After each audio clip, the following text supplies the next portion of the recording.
But how?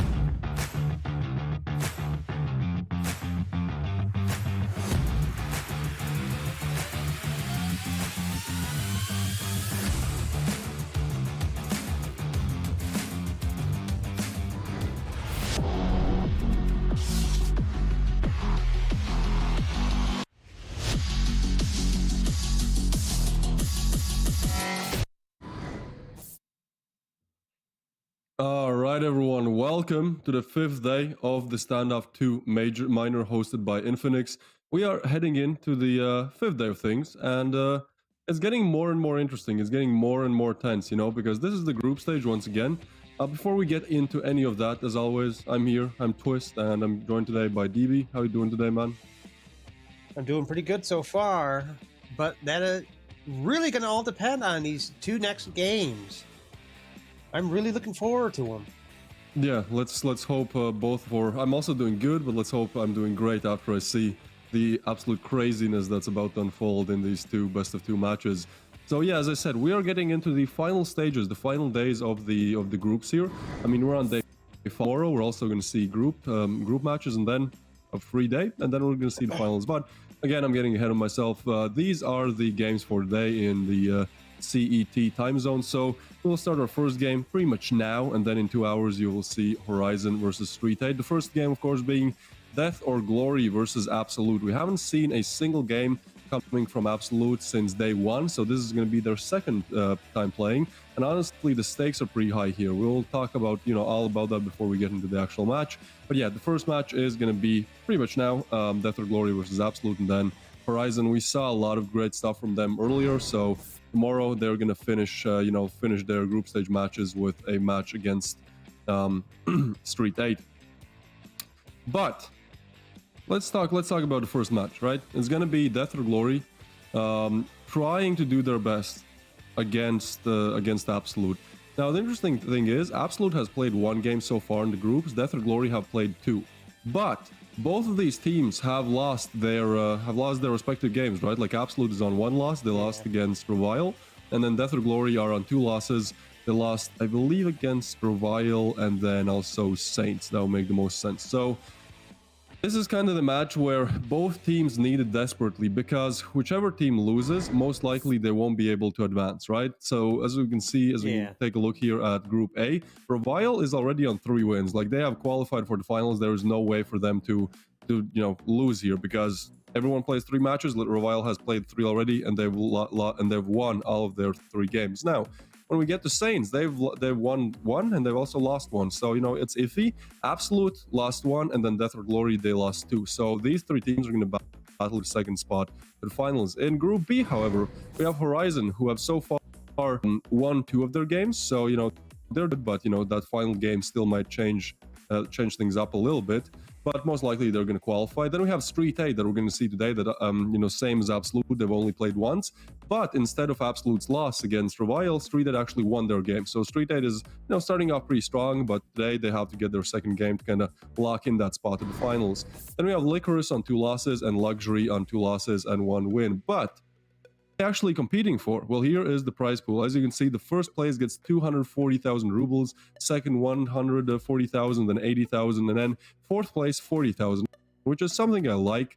With 8 teams competing in the minor, it's great to see that half of the teams are actually, they will be able to get some kind of money. So it's good to see. It's good to see that, pretty much everyone who makes it to the final on the 25th and the 26th of February, able to get some kind of prize pool, even if they don't go for the big bucks. Yeah. And even if you only come in 4th, you still have the bragging rights to say, hey, I won some money.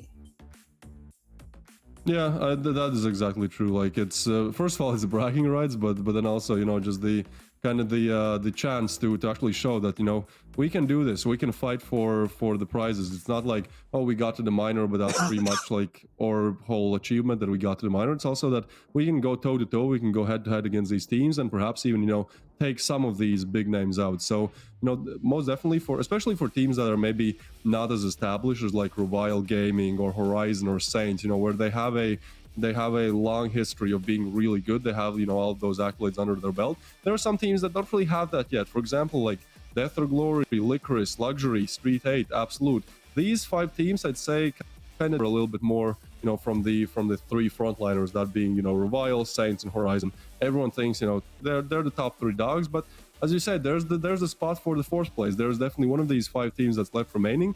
They definitely have a chance at that 4th spot, and we never know what happens in finals. It's possible. It really is possible. I wouldn't say it's maybe the odds, are in favor of that. It's not that the odds are in favor of that, but it's definitely possible that one of these teams that maybe people don't expect to perform really well actually, takes down one of the big dogs in the finals, and actually, not only gets 4th place, but maybe even battles for the 2nd or 3rd. Or, I mean, I'm not going to go that far, but I mean, it's possible. As long as you believe in it, it's somewhat possible to actually win. Being an underdog here. Yeah, and depending on how decent Absolute does, just because they have 1 loss so far doesn't mean they can't at least grab 4th. And seems how STREETEIGHT has 1 win, again, that means they could still be in the running for 4th, but that also means they could be running in they're still in the runnings for first. And that 240,000 rubles is a lot of money, even over here in the U.S.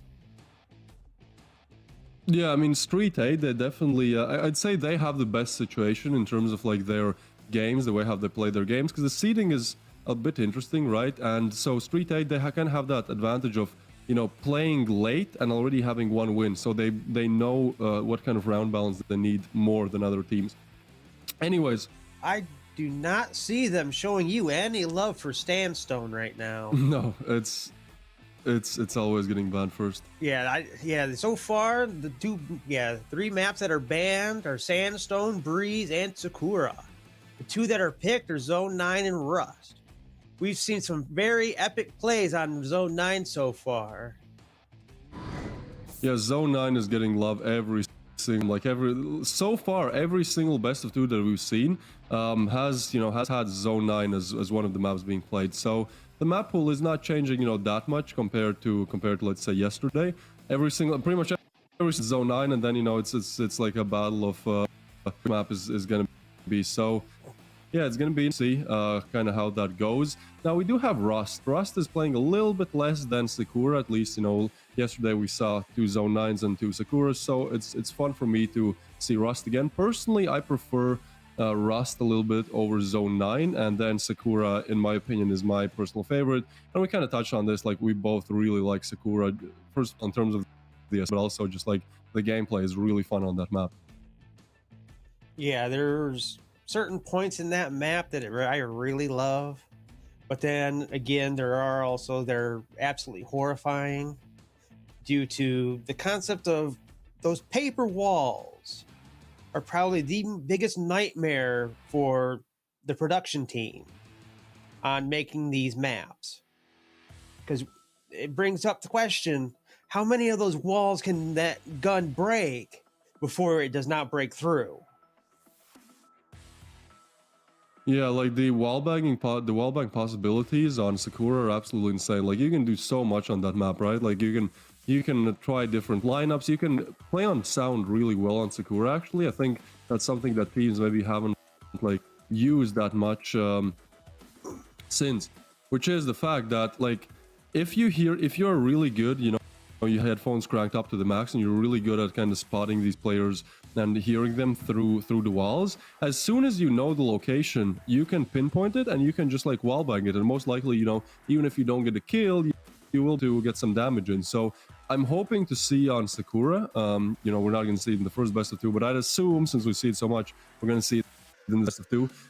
I'd love to see on Sakura, you know, more teams and more players abusing this thing where if you hear something, you can it's almost like a guaranteed kill if you just, you know, start wallbanging it. Yeah, obviously spray and pray. Yeah, obviously it's easier with a rifle, but like, you know, with a sniper as well, if we get to see some crazy sniper wallbangs, that would be great. But I don't think it's that big of a ability. I mean, we did see a lift AWM yesterday. I think Scale got a couple of, I'm not sure if they were wall bangs, but I'm pretty sure he got about 4-5 kills with it. Yeah, it seemed like every round that he bought it, he was able to get at least 1 kill, and most of the times 2. So yeah, Skill was really good with the AWM, but I mean, he's also voted the best sniper player of the year, you know, I think in 2021 and 2022. And, you know, overall, he was just really good with it. So what he makes look easy is not really easy for maybe other players. So I feel like that's one of the reasons why it doesn't get, you know, the love that the at least I think the sniper should deserve. You know, I am myself a sniper player. I like, you know, taking on the sniper role. So it's great for me to see that, you know, kind of other people showing respect for the craft that I enjoy. Yeah, I normally do go the sniper route depending on the actual map. But let's say Sakura. If the game allows it, I will love to go LMG. Yeah, that was my first thought, like just using like a Negev or something like that, and just like completely spamming, you know, like 100 bullets Spitfire through the walls. But you know, that could get old pretty quickly, but definitely would be a fun thing to at least try for some rounds. Anyways, here is the first matchup of today. The first best of two. Again, we are getting to the end of the group stages here, and we're actually starting with group, it says Group B, but I'm pretty sure that these teams are in Group A. Anyways, we're going to start with DeathOrGlory and Absolute. They will had this is a very important match for both of them, right? Like, again, DeathOrGlory, Yeah. they've played twice and they've lost twice, and then Absolute has lost once. So in a group where Revile has won all of their games, so they are 100% going to the finals, there are 3 contenders left, but only 1 slot for the finals. There's Saints, there's Absolute, and there's also DeathOrGlory. So Saints, they've won 1 and they've lost 1, right? So this is getting really interesting. Like, whichever team loses here most likely won't be able to advance, because tomorrow probably one team will get their second victory, and that's kind of the way how it'll go here. I'm Revile on 3 wins, then one more team on 2, then one team on 1, and then one team on 3 losses. So yeah, we'll see how it goes, but I mean, what better way to do that than to just get straight into the pistol round here? Yeah, it all depends on these couple of games right here, people, whether or not STREETEIGHT has a chance, or even Saints for that matter. Because if STREETEIGHT loses both of these, there's very little chance. I'm sorry if I'm actually misguiding anybody here, but we're watching Absolute and DeathOrGlory. Yeah, STREETEIGHT's coming up next, but it's also like their games are also very important. Like, pretty much all the games here are like, do or die situations. None of these teams have lost yet, but none of them have also won. So, there's a lot of wiggle room to really prove yourself that you can make it to the finals. Yeah. This pistol round is so slow. There's like more than half the round has ended, and well, nothing yet. Am I noticing that correctly, that DeathOrGlory only have 4 players? Yeah, that's true. I wonder where the 5th one is. I'm not quite sure. Maybe they just couldn't get the last player on time, so they kind of had the chance between disqualification or playing like this. But with the way how they are not really doing anything here, I'm guessing that it might be due to them waiting for the last player. Maybe we'll have a match reset, we'll see. But yeah, seems like Absolute, they really have no problem in just waiting things out and just getting these frags. Yeah, that's these spots that the terrorists are in is not all that. Wait, what? There goes another one, bites the dust. There goes another one. What's and going another on and here? another. We're having a rehost, everyone. Oh, it's technical. Yeah, it seems like DeathOrGlory, they have something is going on, because like the only other rehost that we've had so far has been DeathOrGlory on Zone 9 as well. So yeah, I don't know what kind of strategy or what kind of luck or actually unluck DeathOrGlory have here, but it's just kind of weird that whenever they play Zone 9, something seems to go down. But the production is telling me that we'll be seeing Zone 9 rehosted anytime soon. Yeah, it seems like this. I'm not sure what's going to happen, if that's going to be a win or not. I hope not, because it's kind of a letdown. No, they we'll just start at 0-0 once again once we actually rehost. But yeah, it could be different things. Like with A-Master, we had I think a Wi-Fi problem, so there was a rehost. Maybe here the server seemed like a little bit laggy, so maybe they're gonna find a better server to play on. I mean, it's kind of good because it just gives teams more time to prepare and do stuff. Right frame of mind. Yeah, exactly. One thing like DeathOrGlory, they didn't like at all do any strats, and I mean it makes sense because they probably they knew early on, when probably even before the pistol round started, that they'll have to have a rehost because of some problems. So it kind of makes sense that they don't want to expose their strategies early, and so they just do nothing, sit and spawn, and just kind of take the bullet to the dome. Looking at the stats you sent, DeathOrGlory has almost no chance of making it to the finals, but STREETEIGHT does, depending on what HorizoN does later. I think the only way how DeathOrGlory could get to the finals is if they win this match, then they're on 1 win, right? Then Absolute has to win Saints, so like all teams are on 1 win. And then if DeathOrGlory have a really good round balance, it's possible that they can get to the finals. But yeah, they the odds are really against them here. They gotta get past STREETEIGHT first. Absolute, that is, right? Yeah. Yeah, I do agree with that. I mean, yeah, it's possible, but they first of all, I think they need really good round balance because Saints definitely have a good round balance. So yeah, we are seeing right now the situation. So this is what I'm saying, right? Like Revile, they're advancing here. There is no way that they're. It says one draw. I guess that's interesting that we're doing draws as well. But yeah, it seems like Revile they do have one draw, which means the round balance is equal. But they have 2 wins. Like they are advancing here. Then we have Saints who 1 win and 1. Again, says D. Does D mean draw or That's what loss? I'm taking it as, draw. Yeah, I think me the too. two But teams that drawed yesterday, I think it was. I'm not quite sure about that. We'll have to. I'll check after the stream. But yeah, basically here's what we're talking about. Either way, Absolute and DeathOrGlory so far they both have 0 wins. If DeathOrGlory lose this, they're out. Here we can see on the other side of things, HorizoN are the kind of the bullies of the group B. Like they have 2 wins so far, 2 matches.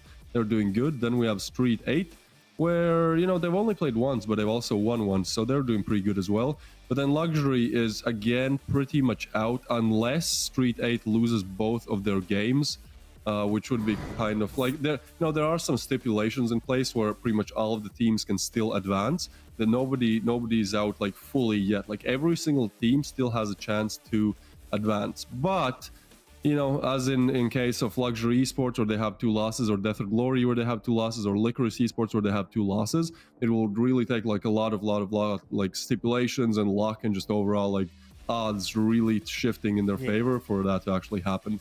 Although we don't have anyone who is certified out, we do have 2 teams that are certified in. I'd say it is RevialGG and HorizoN. So Revile having won 2, and well, the graph showed 1 draw, but whatever, they have many points. There's no way that they're not qualifying for the finals. So we can congratulate them as the first kind of finalists. And then we have HorizoN, which I don't think, it is impossible for them to not qualify as well. So those are the two teams that you'll see in the finals. But we're here to figure out, in both groups, which 2 other teams will actually make it.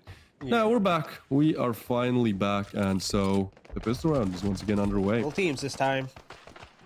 Yep. Oh, and that is quick. DeathOrGlory, they're just rushing in as quickly as they can, taking pretty much everyone out there.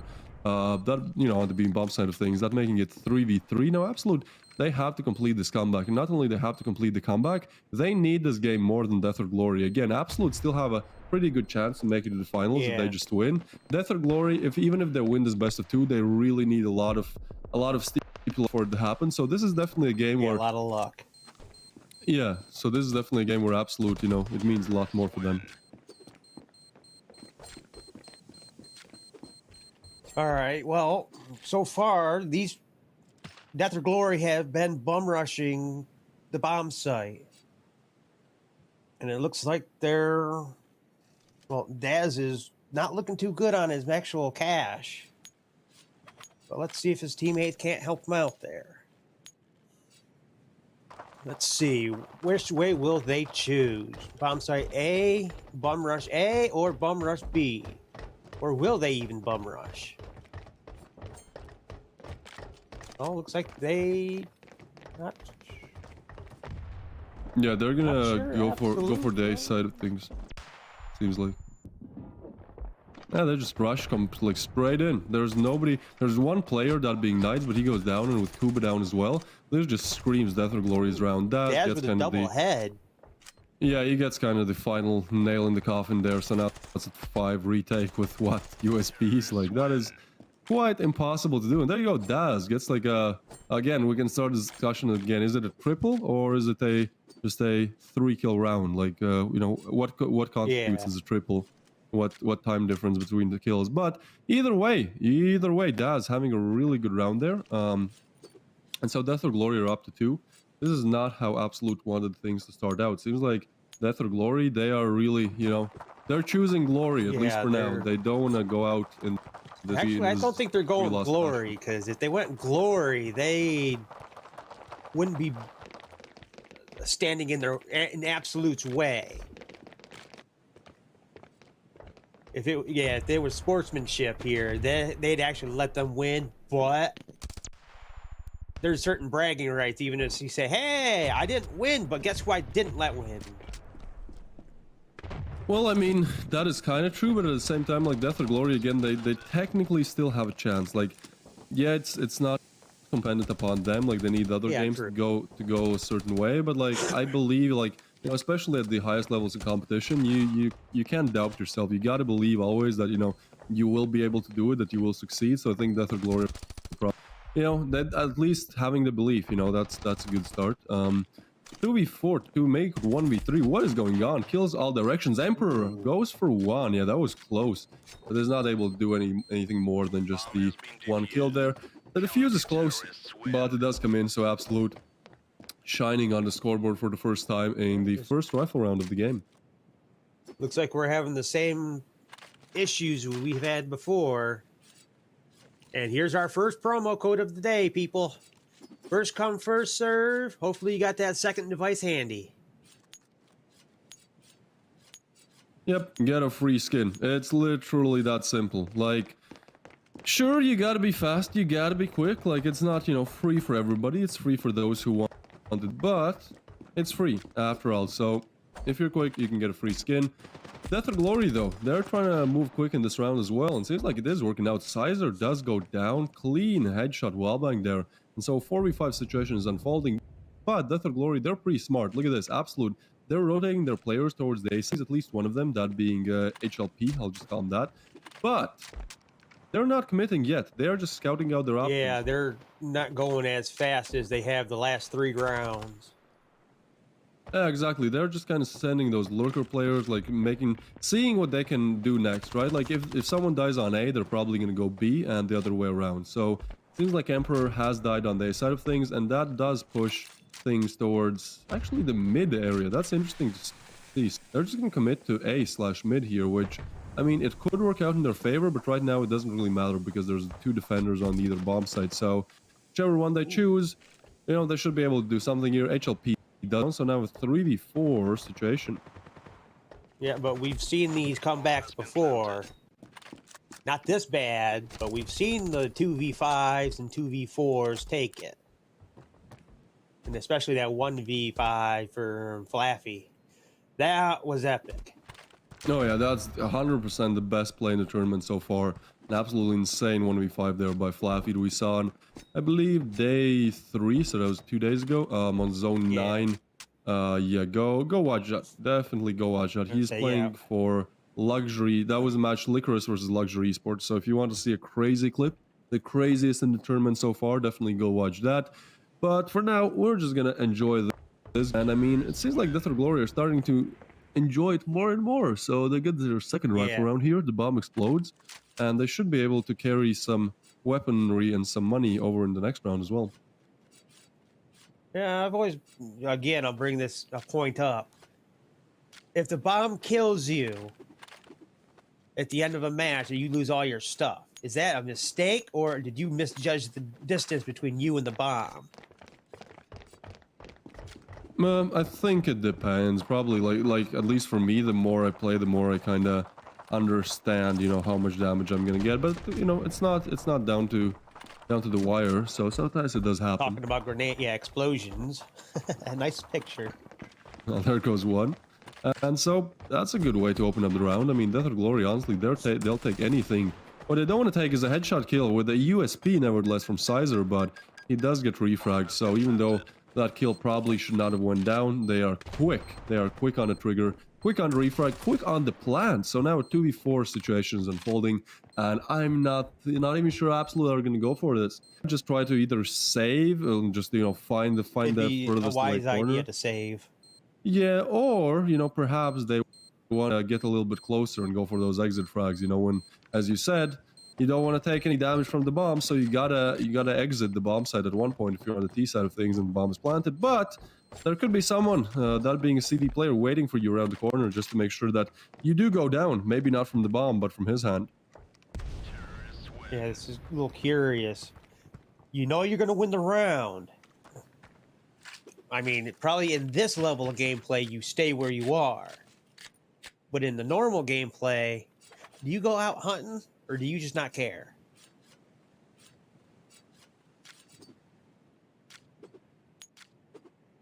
Well, DeathOrGlory, I'm quite surprised. I really am quite surprised by this scoreline because Absolute, they seemed like they're in their first and only game that we've seen so far, which was against Revile. They were playing against favorites and they looked very solid and they played Zone 9 nevertheless. But here, they just, they're falling off a little bit, I'd say. I mean, they're on the CD side as well, so they desperately need this round. Now, Daz does go down, so that makes things a little bit better for Absolute here. So, HLP does what he needs to do, but seems like DeathOrGlory, they have definitely upped their refrag game here. Seems like every time that one of DeathOrGlory's players goes down, somebody else from his team is, you know, just right next or just somewhere close. Frag. So even though it is a 3v4, I don't think we're going to see like a complete shutout here, at least not in the Absolute. It's probably going to get pretty close. And I mean, Kuba, he could go big here, but he could also kill the odds completely in the favor of DeathOrGlory. So he's watching out. He spots a weapon. That's a kill. That's an easy kill every week. So with that, the round is pretty much over. Emperor. Venti taking out Emperor too. Little curious, can Yatu or... Oh, never mind. I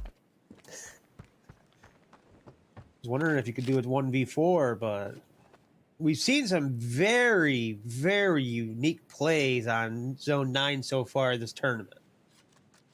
I'm not just talking the 1v5 from Flaffy, because we've also seen that grenade wall too. Oh yeah, that was also in the same match. I feel like that Lycoris versus Luxury Esports game was like the richest in terms of clips. Like there were just so many clutches and, you know, different other interesting things. Like as you mentioned, that 1v4, 1v2, I believe it was. So yeah, many different things going on here. Absolute, they do find their second here. So if they actually win this round, they might be able to break at least some of DeathOrGlory's economy, which would be very good for them. But then, on the other side of things, the same could be said for Absolute. So, you know, both of these teams are kind of playing, maybe not on their last resort, but they definitely, you know, need to get this round. This is a very important round to get. And, I mean, DeathOrGlory, it seems like they know that, so they're just going to take a very slow approach to things here. Yeah, the better it is, the more rounds you have at the switch, the better in these type of situations. Especially if you're switching over to the CT side. But DeathOrGlory, it only take one mistake to absolutely destroy their morale and get in their heads. I mean, DeathOrGlory are doing surprisingly well for now, especially them being on the T side, which is definitely the harder side of things. They are doing very well. Like, it's going to be hard for Absolute, even if they do come back. It's just going to get harder once they actually get to the side switch, because, you know, they're already playing from a disadvantageous position, and it's just, you know, it's going to get even more disadvantages. But DeathOrGlory, they are actually able to find their first frag, and interestingly enough, Absolute, they rotate quite slowly, so there's only really 2 defenders on the B-bomb side of things, and so DeathOrGlory might not, or might know that, but, you know, they're just going to enter the bomb side here, and, well, seems like it's going pretty well. Yax too, he just goes for another, and so the only one left alive is Sizer. Now, he's been somewhat good. We saw like a USB headshot that you would never expect coming in from him, but with this being a 1v3, the bomb being planted and time already ticked off the clock, in my opinion, we're just going to see a save here. Yeah, it looks like he's backing off over into spawn to save his gun, which is probably the best option you can have in this situation. No matter, even if you're in tournaments or just a random game. Although, most likely in the normal games, you'd be getting hunted really badly. Yeah, in normal games, it's like, you know, you don't need to think about economy that much. You know, I feel like the higher the level of competition, the more you need to do like these, not gimmick, but like these rounds where you need to save, you need to do like some actual economical smart stuff. In casual, it's like, well, you know, I can go for the 1v4, you know, probably fail, but it's still fun. And even if I can't afford a rifle next round, I'll just, you know, I don't know, I'll use an SMG, I'll pick up my teammate's rifle, whatever it is, I'll make it work somehow. Yeah, and then the concept of who micromanages the team's economy. Or do they just hope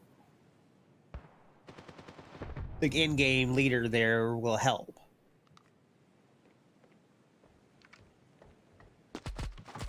Most of the time, I think it's the in-game leader. Like, he's the one calling all the shots in terms of, okay, this round we're buying, you know, this round we're making an eco, this round we're doing that. So maybe not, you know, micromanage to the T there, where he actually says like everything. But I think most things related to economy is going to be the team leader. Well, I would assume that the actual players themselves have at least a small amount of leeway. Just Oh, like for sure, yeah. HLP there with that, nice tactical action. Ooh, what a nade there, Daz. And a Let's nice go nade down. from Knights too. Yeah, so absolutely, they're keeping this competitive. Oh, wait, do they have time? I think they do, Yep. right? All yeah, that milliseconds off. Of Yeah, so they not being able to. They do get the defuse there. And yeah, they're keeping it competitive, but I mean, still, they're not at the place that maybe they've wanted to be, at least at the start of the game, because they are 2 rounds down. This being the last round on the CD side, and with the zone 9 being quite CD sided, it's just going to be harder for them to do anything on the T side me, here. or is Picture doing something not unexpected with his weapon choice? Yeah, we see finally an AWM. That is good to see. On the final round, nevertheless. And let's see, every single time so far that there has been an AWM bot, at least 1 kill has come in. I've been trying to encourage players, I know they're probably not listening, but I've been trying to just do everything that I can in my power to get people to use the sniper. And so let's see if it's actually useful once again. Now, oh, that is a big play from Daz there. He just moves in, completely surprises the opposition. They didn't even expect for him to be pushed up. The AWM is still in pictures here, pun intended, because it is on your man Picture. But Sizer, he's looking for heads, and I mean, with only Picture left alive, is this gonna be the 1v4 with AWM of, you know, your dreams? We'll see. It seems like these players on the Absolute side do have some kind of an idea, and yeah, HLP just peeks, doesn't even need to see, he just needs to click the shoot button. And well, he does just that and gets the frag there. Yeah, any type of sniper is probably not the best of options for a 1v4, 1v3, basically a 1v anything, except for one-on-one. The moment you take somebody out, they know your position. Yeah, exactly.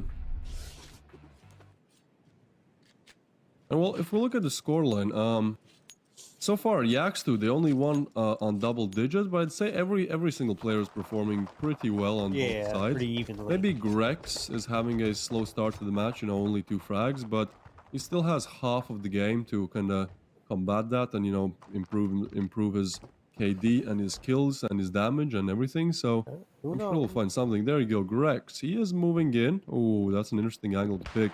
Like, there are 3 players on the other side. He'll have to go big, and it seems like he will retreat. He does get 1, so finally. But Grex, he throws a nade. Might get some damage with the nade, but, you know, nothing else. What was that? Picture completely flash. Somehow does find the head of Sizer. So now it's 3v3. Oh, look at this.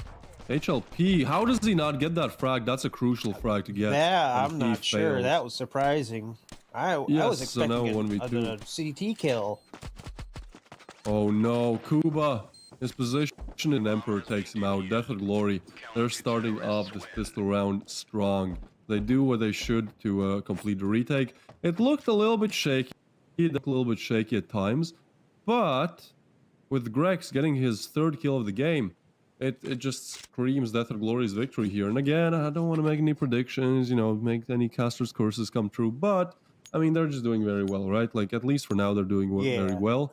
And this is kind of the reason why you need, like sometimes the outcome of a match is in the hands of one player. Like, if that one player who's underperforming starts to perform, everything starts to go your way. Because suddenly you have someone who gets a kill every single round or almost every single round, and then, you know, it's just that kind of everything else piggybacks off of that. So yeah, Grex, will see if he's able to continue this newfound performance on the CD side of things.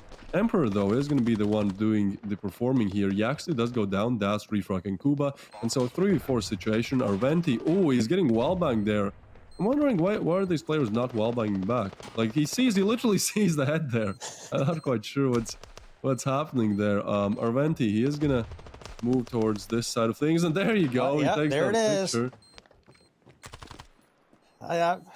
It just seems so idiotic to me to just poke your head through that window. You know, You know it can be shot. I'm guessing that maybe the players don't see that, and we only see that on the on the observing side of things, because otherwise, I'm not quite sure why his head Yeah. didn't get shot previously. But First time. yeah, but either way, I mean, Absolute, they win an unwinnable round here somehow. Like they had what pistol? Well, they did force buy, so it makes some kind of sense. But I mean, either it doesn't matter if it makes sense or not. What matters is that they get the round, and that's gonna help them a lot. Now look at this, Sizer and Kuba on rifles. We still have Knights on only a Tech 9, but their buy is good. Like they definitely have good weapons here. But then we take a look at DeathOrGlory. Well, they bought up as well, but they lost it. And they wasted all of their money in the process. So now we only have Emperor on that Hero M16. The rest of the team, they're like on USPs, they're on FSs. Like there is not much that they can do with that. Or, at least so I say. We'll see how that comes Let's say we've through. seen others actually beat out the rifles with the pistols. Well, there you go. That's exactly what happens. Emperor, that Hero M16, comes in big time. He gets a double. Now, Kuba is able to refrag, so Emperor is down, but they might be able to refrag to take the M16. And Sizer, ooh, he spots one, but is known now as well. So now 2v4. Nobody's checking that. Yo, they saw this position of Sizer, but nobody's checking this. Might be, yeah, he just gets a freebie.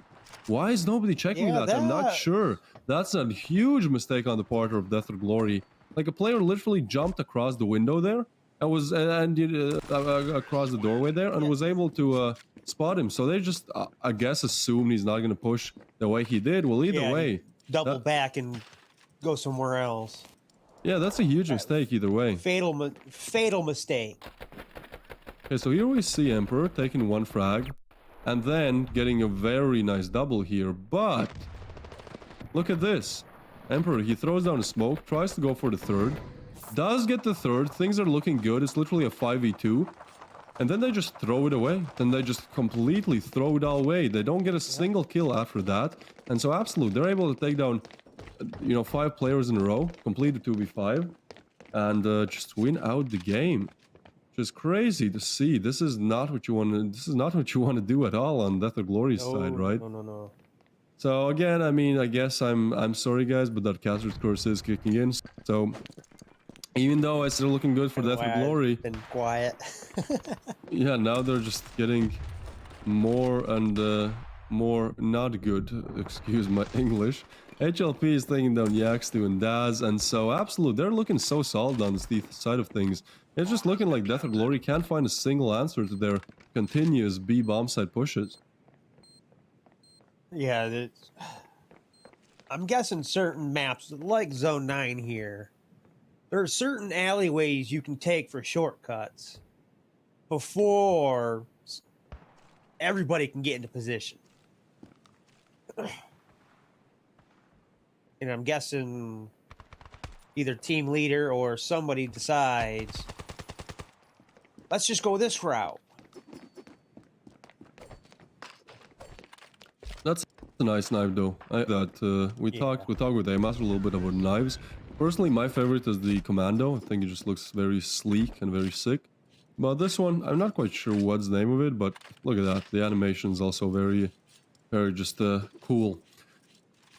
So what about you? You like any particular knives in the game, or you're just kind of, if I get the knife, that's a W in itself?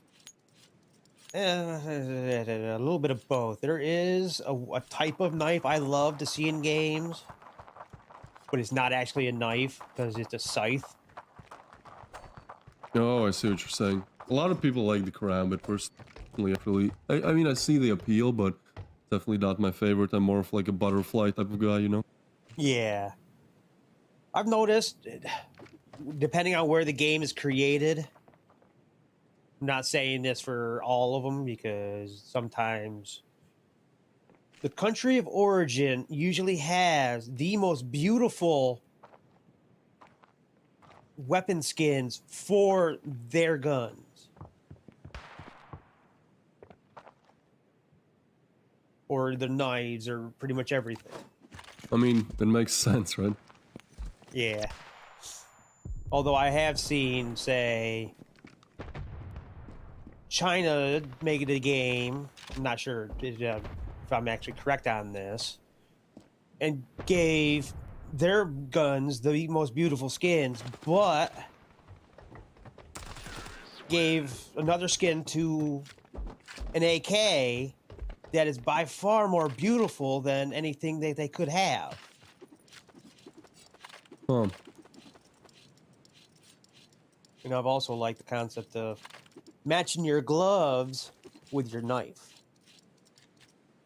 Yeah, that's, I mean, Knights is doing that perfectly here. That M9 bayonet goes very, very well with the suiting purple gloves. And it seems like it might be superstition or something, but it seems like it's helping them win, right? Like, Absolute are completing a crazy comeback here. They're on a 4-round streak, 4 unanswered rounds on the T side of things, nevertheless. And it seems like there's just nothing DeathOrGlory can do against these advances on the B-bomb side. Every single round, Absolute just throws a bit of utility, you know, some smokes, some flashes, some nades, and they just get on site. Now, finally, DeathOrGlory are doing something. They threw a nade that almost wiped out HLP. That's an insane nade throw there. I'm not quite sure. Maybe it was a double nade, but either way, at least that's some damage done. Now, granted, it's still a 5v5, but DeathOrGlory, they know how badly they were at defending the B-bomb site, so now they have stacked 4 players towards it. So it's going to be interesting to see if, you know, Absolute are still going to advance on it. We don't really see many fakes. Looks like all of DeathOrGlory are going over to B site now. Yeah, we rarely see fakes, so this is going to be just an absolute bloodbath in coming in seconds. You're probably going to wait for the smoke to disappear, because you never really want to push through smokes unless, you know, in very, very certain where that actually surprises the opponent. But yeah, we're just waiting for a bloodbath here. Look how close all the players are. And there you go. Sizer does take one, but Kuba takes another. Grex refrags on Knights, and so that's a 2v3 in a matter of seconds. 5 players go down now. It's not all over for either of the teams here. DeathOrGlory definitely an advantage here, but Kuba able to get one. He does not know the position of the other player. Ooh, he throws in a smoke, a flash, tries to plant, but tries to find the other players. Oh, and he almost gets a headshot there, but does go down, and HLP finally shut off. So DeathOrGlory, they're holding on. They don't want to let Absolute get their 5th round in this winning streak. I think if I was Absolute right now, I'd try to fake them out with going over to A. Yeah, either that or just, you know, whatever you do, just like make sure you fake that you're hitting one of the bomb sites, and then just send all the other players the other way. Like, it doesn't take that much to execute a fake. You only really need like 2 players throwing a full util set, you know, going to like, let's say B, throwing 2 smokes to block off both entrances, throwing some flashes, some nades, maybe 1 player even pushing in a little bit, and then you just go A with 3 players in the bomb. But yeah, it looks like somebody had heard me. Yeah, but they don't even need it. They just push A straight up. Straight up and straight in. There's nothing that DeathOrGlory can really do here. I mean, Picture is still holding a somewhat close angle nearby the side, but he might even get overwhelmed here. So it's actually Daz that's doing the heavy lifting here. Oh, and they're just not ready for Picture at all. He gets 1 and a double. That's huge coming in from Picture. I thought they lost this round, but somehow they turn a 5v3 into a 3v0. How did they do this? I'm not sure. I guess the RNG gods were on their shoulders, just patting them on the back. I mean, it's definitely some kind of luck and some kind of RNG, but at the same time, I mean, props to DeathOrGlory. It seems like they're just not letting this one slide. Like, whenever it seems like it's not going to work out for them, they somehow find a way back in, well, both the game and the round. So, yeah, we're back to an equal tied scoreline here, 8-8.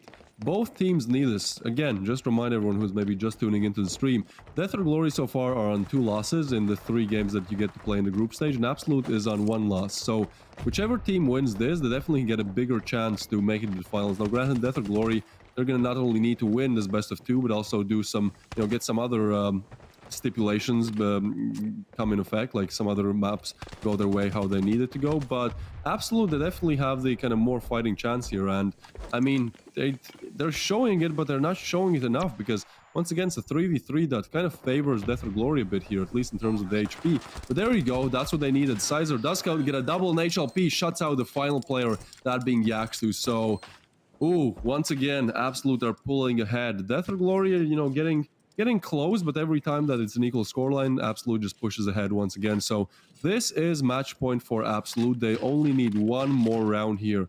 Now, sometimes the first step and the last step are the hardest. So we'll see if Absolute are able to complete this, or if DeathOrGlory just take a 2 in a row here and, you know, cause an upset once again. Yeah, I'm a little curious if Absolute can take this next round, pushing over to B, looks like. Well, actually, let's see. DeathOrGlory are pretty evenly spread around right this moment. And it does not look like Absolute is going to be rushing at all this round. No, they're switching up their game plan. They are completely like Knights switching might it up. be doubling back with the bomb. Yeah, they're probably just looking for options. Like, as we can see, Kuba here, kind of seeing what's happening on A, maybe cut off some pushes. But yeah, Absolute have kind of adopted a completely different playstyle here. Normally, they played very fast, which, I mean, worked out for them. But now, even though the fast playstyle worked, it seems like they just want to be extra sure that what they do, you know, is not down to RNG completely, as you said before. So they're going to slow it down.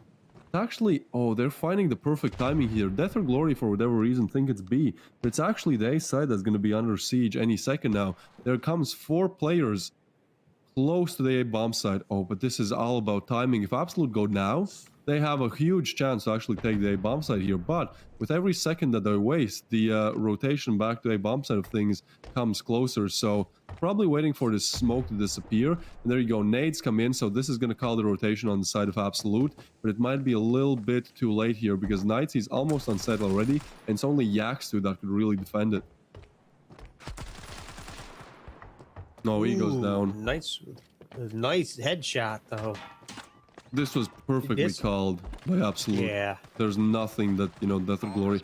I mean, I say nothing. I don't want to say nothing, but the odds are favoring Absolute. Let's just say that. We'll see if that actually works out in their favor. And seems like it is, because Sizer and HLP double up the Brotherhood is strong.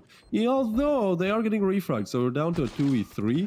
Players going down equally in both directions. Oh, and actually a 2v2. So, I mean, still hard for DeathOrGlory. This for everything, right? But they got to get that defuse. They just got to get that diffuser. Venti, he's jumping around the windows, trying to spot someone. Daz just come in as well. Oh, but Daz, he's able to take down one and Emperor. The other one. Wait, do they have time? Do they have the question. Time? I don't think they're defusing. Yeah, there you go. Oh, wow. They do complete. Ooh. The retake. They take us the whole way. The whole 9 yards. The whole 9 rounds, should I say. It's 9-9. Yeah, and at moments like this... promo code. First come, first serve, remember. If it does not work, you were not fast enough. Hopefully you got that second device and fast fingers. Get yourself a skin. But this is a very crucial moment to drop the promo code. I mean... Well, yeah, this is down to everything. Look at the buys here. Yaxtu doesn't even have money for a proper rifle or utility. Gonna have to do a lot. DeathOrGlory operating at kind of a deficit here, even though they won the last round.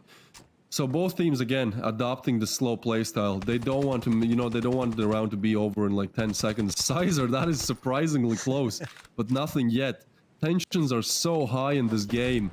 Whoever gets the first frag might even get the round, so nobody wants to make a mistake. Everyone wants to make sure that, you know, whatever action they take, that it's bulletproof. You know, they want to make sure that they don't make a mistake here. Yeah, I'm assuming the first team, either DeathOrGlory or Absolute, that has somebody go down, that team's going to lose. I mean, we've seen some retakes so far, but yeah, it is definitely an advantage. Whichever team gets the early frag, you know, percentage-wise at least, they also have the, you know, odds in their favor. So absolutely, they're looking for a B-side execute. It has worked for them so far, but there's 4 players of DeathOrGlory coming onto the side. HLP does get Daz. Yaxtu refrags on HLP, so now 3v4 Emperor. Kuba with a double, that's so crucial. A headshot and a grenade, but Arventi actually moves in, so now all down to picture page. Can he do it? He's on full HP, 8 kills so far. This would be everything. This would be everything for DeathOrGlory. Oh, and he just goes for the defuse. Wait, he's defusing. He's defusing. There's no time, but he does go down at the last seconds. That could not have been any That was an all closer. or nothing moment right there. What are we Absolute seeing? all or nothing moment. That is absolutely crazy. There was like 0.05 seconds left on the defuse. It could not have been any closer there. I can't believe that's how it ends. Like, Yeah, it's literally no chance. down to a 1v2, and you know the defuse comes in, and we didn't actually see the time on the defuse at first, but then we switch over. It's like 1 second left, and the player that needs to get the kill, he's like 0.8 seconds away, you know, from getting it. So it's that's what a way to end the first game of the best of 2 here. But I mean, props to both teams. They are putting up a really good fight, right? Like, I see way more than I expected from DeathOrGlory. Like, with them having lost their first 2 games, again, their chances of getting to the finals are very, very slim. Not only do they need to win this best of 2 with a good round balance, they also need other games to go like completely their way, possibly even 2 games to go their favor.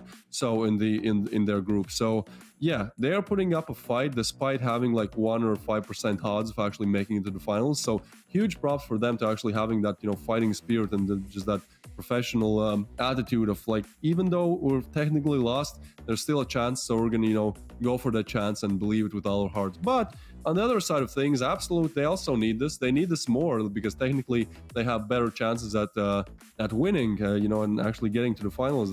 They've lost only 1 games compared to DeathOrGlory's 2 so far. So yeah, both teams are really putting in their best efforts, as we can see from the highlights here. And unlike yesterday and day before, we didn't actually really see any major solo plays. Yeah, it seems like this is the day of the team plays, at least for so far. I mean, yesterday was also a lot of like team play and not as much like, oh my god, he did a 1v5. But I mean, we did see some moments, but those are more like, you know, single kills or doubles, nothing really too crazy. But the team play was absolutely amazing here. Like, both teams being really good at refragging, being really good at, you know, picking their fights, making sure that they don't get the kill, then their teammate does. Yeah, at times it's actually might be a better option for you to go for spotting of the enemy more than the kill. Yeah. You can give them directions to where, your teammates directions to where to lob their grenade. That's just as good as getting a kill. I mean, information is power, right? So you're definitely looking to take any kind of advantage that you can, especially at the highest levels of competition here. So yeah, oftentimes, like, even if you don't get the frag, if you get Sijin and you spot like 2 players, that's so much info. That gives so much different things that your teammates can do, so many different things that the IGL can call. So yeah, information is definitely very important, especially when it comes down to these clutch situations. That's a nice frag from Kuba though. That's just, you know, randomly shooting through the smoke, finding the headshot. But yeah, you're right. We haven't seen that much of individual prowess today. More about the team aspect. So far, but we got, what, 3 more games to go? 1 more game here, which will be on Rust, if I can remember right. Yeah, we are getting Rust next, and I mean, look at this. This is a 1v2.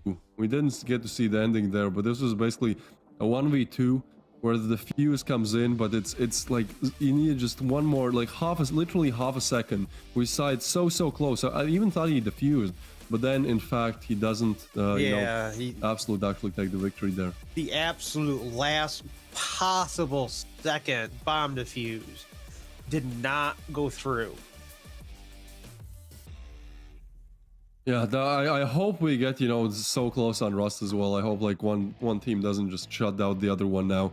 I mean, again, Absolute need this more, so technically they should be the ones like really, you know, pushing the gas pedal down. But from what it seems like, DeathOrGlory, for whatever reason, they believe in themselves so much that, you know, they're putting up a very fair fight here. Like, it's gonna get down to the last couple of rounds, I think. Again, like, I'm expecting both teams to get like at least 7, possibly 8 rounds on Rust, and then, you know, we'll see once again who kind of takes the upper hand. Now, Absolute are operating at a round difference advantage. I mean, they won the first game, so they have +1, but that's really the smallest round differential that you could have, right? That's only +1. You so call that a difference?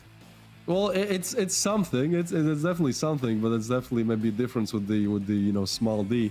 But yeah, we'll see. We'll see how that kind of goes on Rust. Rust is always fun to watch, especially like when it gets really close, because like both bomb sites are somewhat far apart. So for the CTs it's just harder, and normally for the CDs it's a bit easier. So yeah, it's for me it's just interesting to watch Rust. There's also different like boosts. You can get boost over a wall on close to B bomb side of things. I believe you can also get like some boosts where you see like where the double doors are, like over the double doors. There's the boost on like where you see through the tree branches. So there's just a lot of fun stuff going on Rust that I'm expecting to see in this matchup. Yeah, I haven't seen enough matches on Rust to really commentate about the stuff. Well, I am expecting a nice... another 10-9, really. I'm not going to say who I want to be 10 and who I want to be 9, though, because I'd rather not put that curse right just yet. No, please don't. I'm trying to hold myself back from like doing caster's courses as well. But sometimes it does work out in my favor, but sometimes it does not. So yeah, I'm not gonna favor any team here. I'm not gonna put any guesses or anything out. We'll just kind of see how it goes. But I'm also expecting a close game. Possibly a, again, 8-8, 9-9. Scores like that, and then we'll actually see where it goes from there. Yeah, just like that last round there. I think it was actually yesterday. One of the last rounds. I can't remember which team it was. They had a 1v4. Instead of going for the low and slow, he did a Leroy Jenkins and just ran into the room. Yep, yeah, I do remember that. Let's hope we see, more of that today. Yeah, it's kind of, when you cast these matches, it's like you love to see the good team play. Like that is ultimately in my books, good team play is way harder to achieve than just individual skill. Just because everyone can go in the deathmatch map and practice for like 3 hours a day and get really good at individual skill. So team play is definitely harder to achieve, and less teams achieve it to the level that you. The kind of the highest competitive level, but at the same time, individual skill is what makes those clips look very good, and so we're hoping to see some more of that in this game. But we are getting into the game here. Absolute versus DeathOrGlory, the second match of the best of two. So far, DeathOrGlory being down 1 round. It's underway. Morning. He is new. Ooh. So a player switch has happened here, and it seems like he actually got a double right there, but it was taken out. I mean, whatever they're doing it correctly, unless Sizer is going to complete this 1v3. Ooh, he gets a nade frag as well, so 1v3 turned 1v1. And actually, Emperor's position might be known. He does... Oh, he just takes the instant headshot there. Just headlocks onto Sizer and takes him down. So, Pludge denied. Very nice attempt. Definitely very nice attempt. Would have been, a 1v3 in style, where you get a kill, get a nade frag as well, maybe perhaps the ninja defuse, something like that. But yeah, DeathOrGlory, they don't want to make these gimmick rounds work for Absolute, so they are going to take the first one.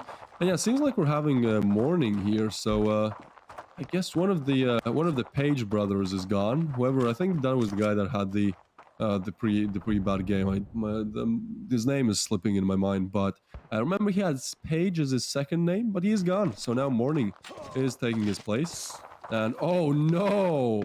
Oh no! We see Kuba with a knife kill. Yeah, insult to injury.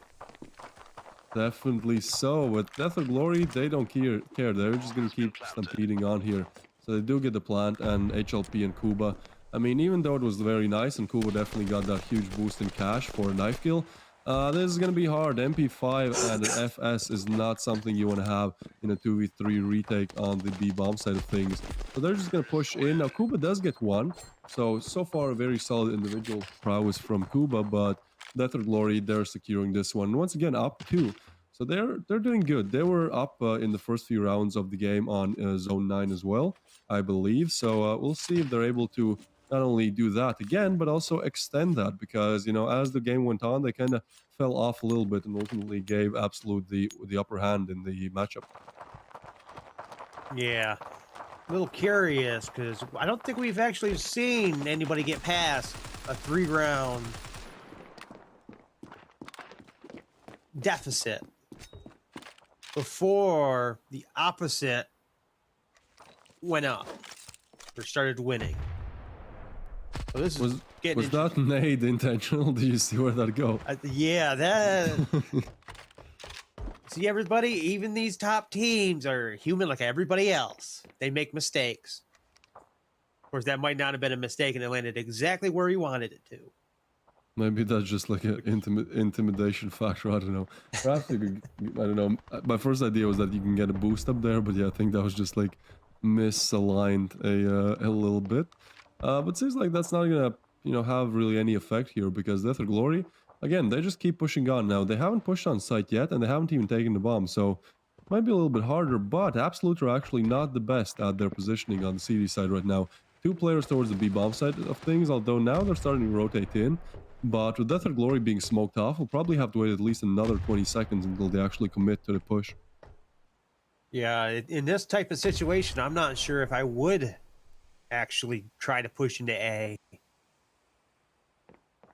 This is why I'm not an actual player. I can't make these split decisions like these team leaders can. Yeah, look, this is down to the wire here. 24 seconds left. Now are coming in. Morning, he actually does get through that, but they need to push in quickly, and Kuba and HLP, they're just ready for that. They take down Emperor in Morning, so now 1v4. There's not much that Grex can do in this situation. His position is not known, so he'll be over mine. I wanted to say he will be able to get a frag, but no, HLP is so good. I was expecting at least one. Yeah, just jumping around the corner and insta-headshotting him there. So, Grex, nothing for you, buddy. Absolute. And again, in the first rifle round, they get on the board.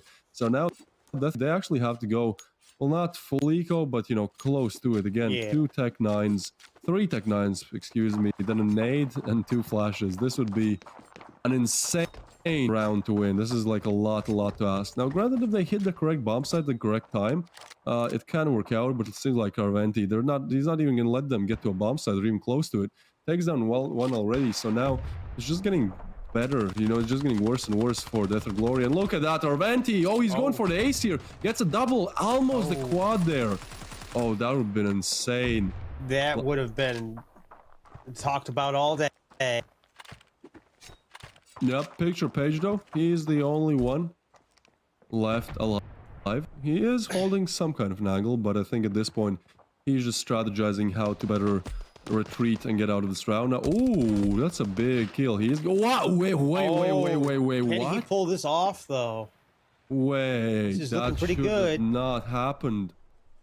He will retrieve the weapon as well. Now 1v2 with a nice rifle. This is doable somehow. Yeah, this is very doable. Yeah, he turned an unwinnable round into something that is doable. Now, there's one small problem. The bomb is down, so he will have to, keep working at a disadvantage here. If he had the bomb, then he would have the CTs guessing which side is going to be. But here, doesn't really have to do that. But look, he's going for the backstab. Oh, they might not expect this. Maybe they will hear him. Does not. Oh, they heard him. Oh, he wanted the actual backstab. Yeah, I feel like he should have went for a slower play there, not made any more noise. Yeah. I mean, don't get me wrong, still a very good play, especially with Arventi getting this almost tripled there. There was a lot that he had to do, and look at this. 1 gets pushed, 2 crisp and clean, but yeah, I'm not sure that I'm not sure about that decision to make noise there. The both players hear him, Yeah. turn around, just kill him. There was time on the clock, so maybe he was just going for I guess it leaves it up to debate. But either way, we're gonna head back to an equal scoreline here. Yeah, I don't think we've actually seen anybody doing a complete shutout in this entire tournament. It's always been this. A team gets up by 3. All of a sudden, the other team gets up by 3. Yeah, this is again as close as it gets. I mean, in the first game was 9-9, and then somehow Absolute were able to pull the victory. And it's getting quite similar here. I mean, so far, neck and neck once again. Now, again, if you look at the round balance, then Absolute are 1 round ahead on that first game. But still, you know, this is really as close as it gets. And seems like the bomb is just not getting any love today, getting dropped at spawn almost every single time, and then players just kind of trying to scout around and see what they can do on either of the bomb sites. I mean, it does make sense. It's a different approach, you know. We saw a lot of rushes from Absolute. Seems like what DeathOrGlory like on the T side, they're just playing it slowly, seeing their options, and you know, doing the best that they can. Insult to see a grenade kill, but the dude assisting is on the opposite team. Oh, look at this. Kuba, he's playing through the smoke. He's trying to spot something through the smoke. Nothing yet, but once the smoke disappears, he's not actually able to connect that. Oh, and we have an AWM. Let's go. That's what I like to see. Yeah, when you buy an AWM. Wall bang, too. Yeah, you get a frag, but nothing more than one. Oh, and Sizer, he gets two. Now, he doesn't know the position of the last player. He is aware. He gets a triple. Oh, 1v3 clutch. What is that from Sizer? That was nice. And that comes up with the debate, though. Was that a triple kill? Because it was a good 5 seconds between kills. I mean, I'd say it was just an overall very good 1v3 clutch. Look at this. 1, 2. He's very aware of the last player's location. You know, there's different positions. He could have been double doors, but he just locks onto that target on the door frame there and just gets it. So that's one way to win a round. 1v3 coming in from Sizer. Very important, because look what that has done to the economy of DeathOrGlory. If they don't win this round, well, they have to go eco, and that's pretty much Absolute on 5. So $200 to DeathOrGlory's name. They have bought up, so I mean, they definitely still have a chance, but that's just not a round that they wanted to concede there. And DeathOrGlory, that's just gonna, you know, impact their mental state of mind and well-being as well. So we'll see if they're able to rebound. Yeah, I'm a little curious on Sizer's mental state right now. Well, he's definitely flying. I think he's riding those emotions there. You know, and sometimes it can come to your detriment, but at the same time, I think, you know, just a very solid performance from Sizer. So, you know, he shouldn't fall off. We should see more of that coming in from him. He did just fall off due to a wall bang. Yep, sometimes it happens, you know. We saw that with Flaffy. Flaffy, when he clutched that 1v5, I remember distinctly. The next round, he's the first one to go down. So, yeah, no, it is what it is. Overconfidence is not your ally. No, I mean, sometimes it is, but yeah, it definitely leaves you more vulnerable to tags that you didn't expect, because you thought, you know, I'll be able to do that. What I like is the AWM. Let's go. I'm really happy about that. I'm honestly like, I'm just happy to see that. I hope we see some nice frags with it as well. This time is Yaxtu picking it up. Last time it was Picture. But we'll see what he's able to do with it. That means 3v3, so... Actually, I think he picked it up from Picture. Oh, yeah, that would make more sense, actually. Arventi, he's going to get one frag. When he's looking for the second, he hears Yaxtu. This is a cat and mouse game. He's jumping around the side there, but it's actually morning to catch him off guard. So now, HLP, the only one left alive. Again, this is going back and forth, back and forth. Now, HLP... If you're DeathOrGlory, you don't want to see 2 clutches in a row. A 1v3 last round, but now surely you can secure the 1v2. Surely you can secure the 1v1. HLP reloading. He might just get pushed while he's reloading. Throws the flash. Tries to go for a pre-fire here. But actually, Morning playing it very smartly. Playing on time.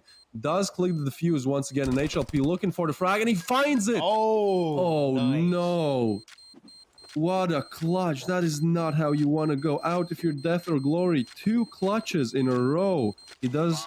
Yeah, he gets the fuse. So 2 clutches in a row. That is a hard break if you're DeathOrGlory. A 1v3 and then this. Boom. Takes out one. That being Yaxtu. Now, Morning did play it very smart. He tried to play on time. But HLP, just better. Just better in that situation. Yeah, and Morning was not goaded into peeking. No, not at all. And there was no goading into peeking for anybody on that one. So, somehow, I don't know how, Absolute take the 4th. 2 unwinnable pretty much rounds in a row where they're just able to find their stride. So, I mean, so far, it definitely looks like they're the team that wanted more. And with the Axtu opening up on HLP, that might shift. That might shift very soon. So far, the game has been really close, both the first and this one. So, you know, I'm expecting DeathOrGlory to at least pull back a little bit here. But we'll see how see a much. shotgun in action right now. I picture.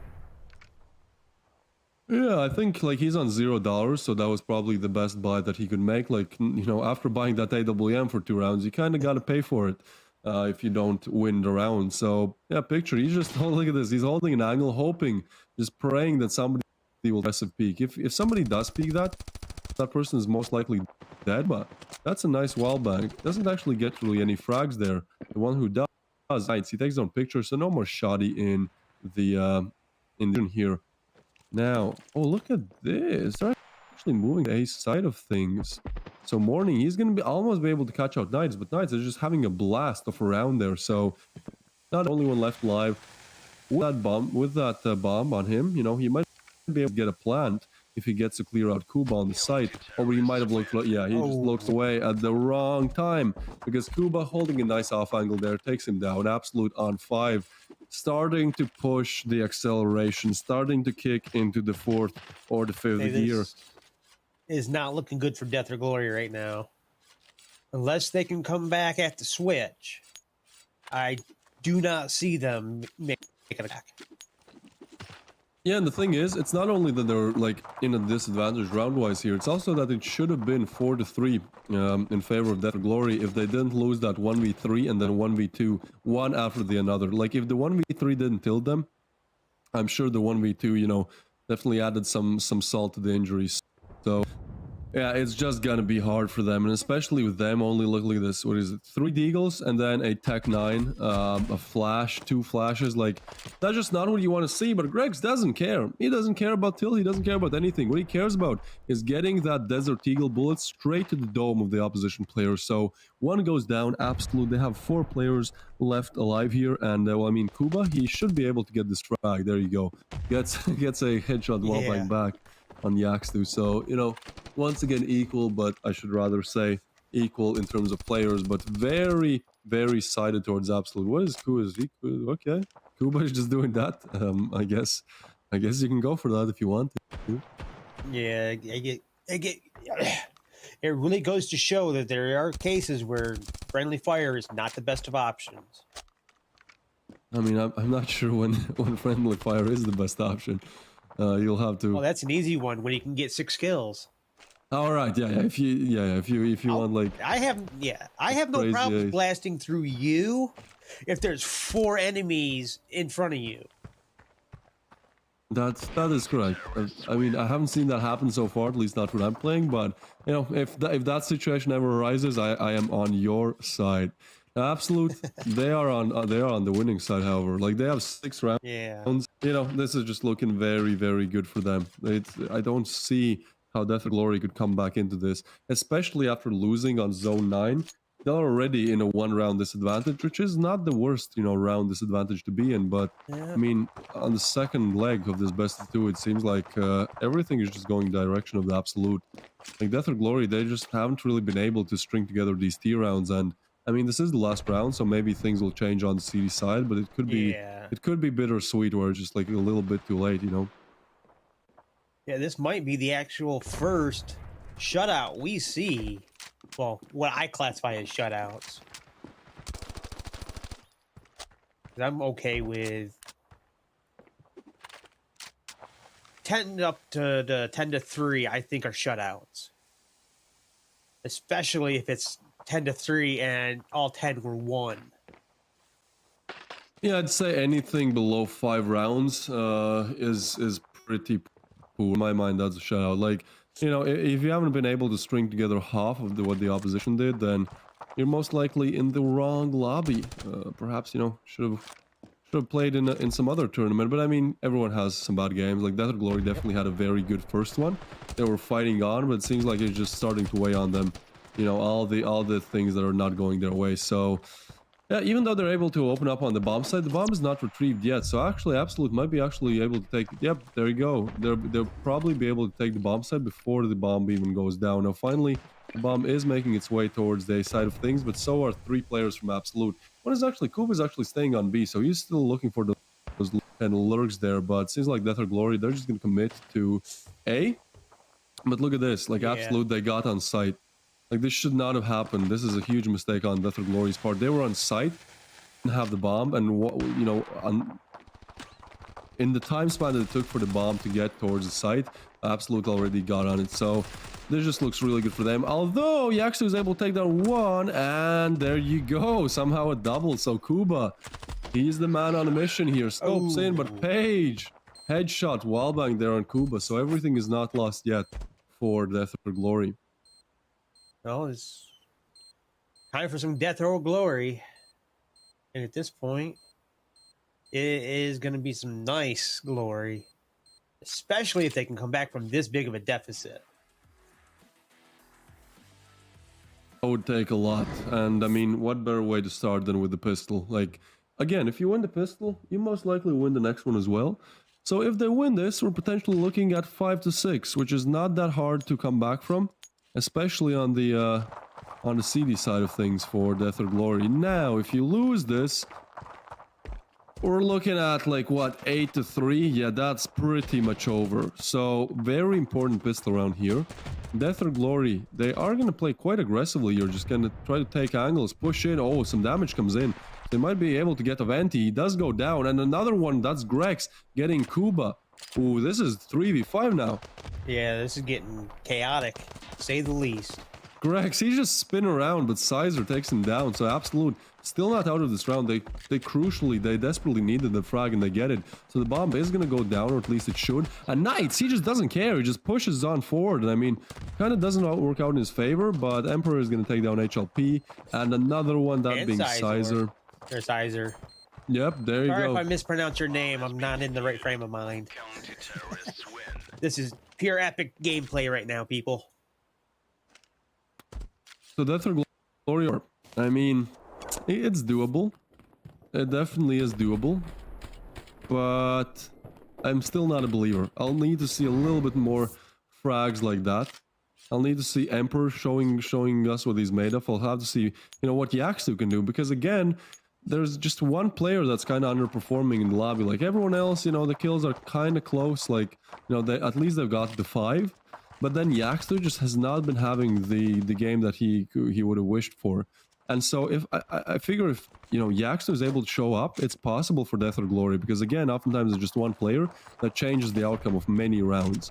But if he doesn't, if Grex realizes, he doesn't need to realize, because Picture is taking down Orventi, although, oh, this is just kills galore, kills going all directions there, but somehow Absolute were in the lead a little bit there. But now, once again, back to equal playing grounds, 2 to 2. But the thing is, Absolute have retrieved weapons, so now HLP is left alone, but he doesn't have a pistol anymore. He actually has the better weapon in this situation, so he's gonna take down one with the M16.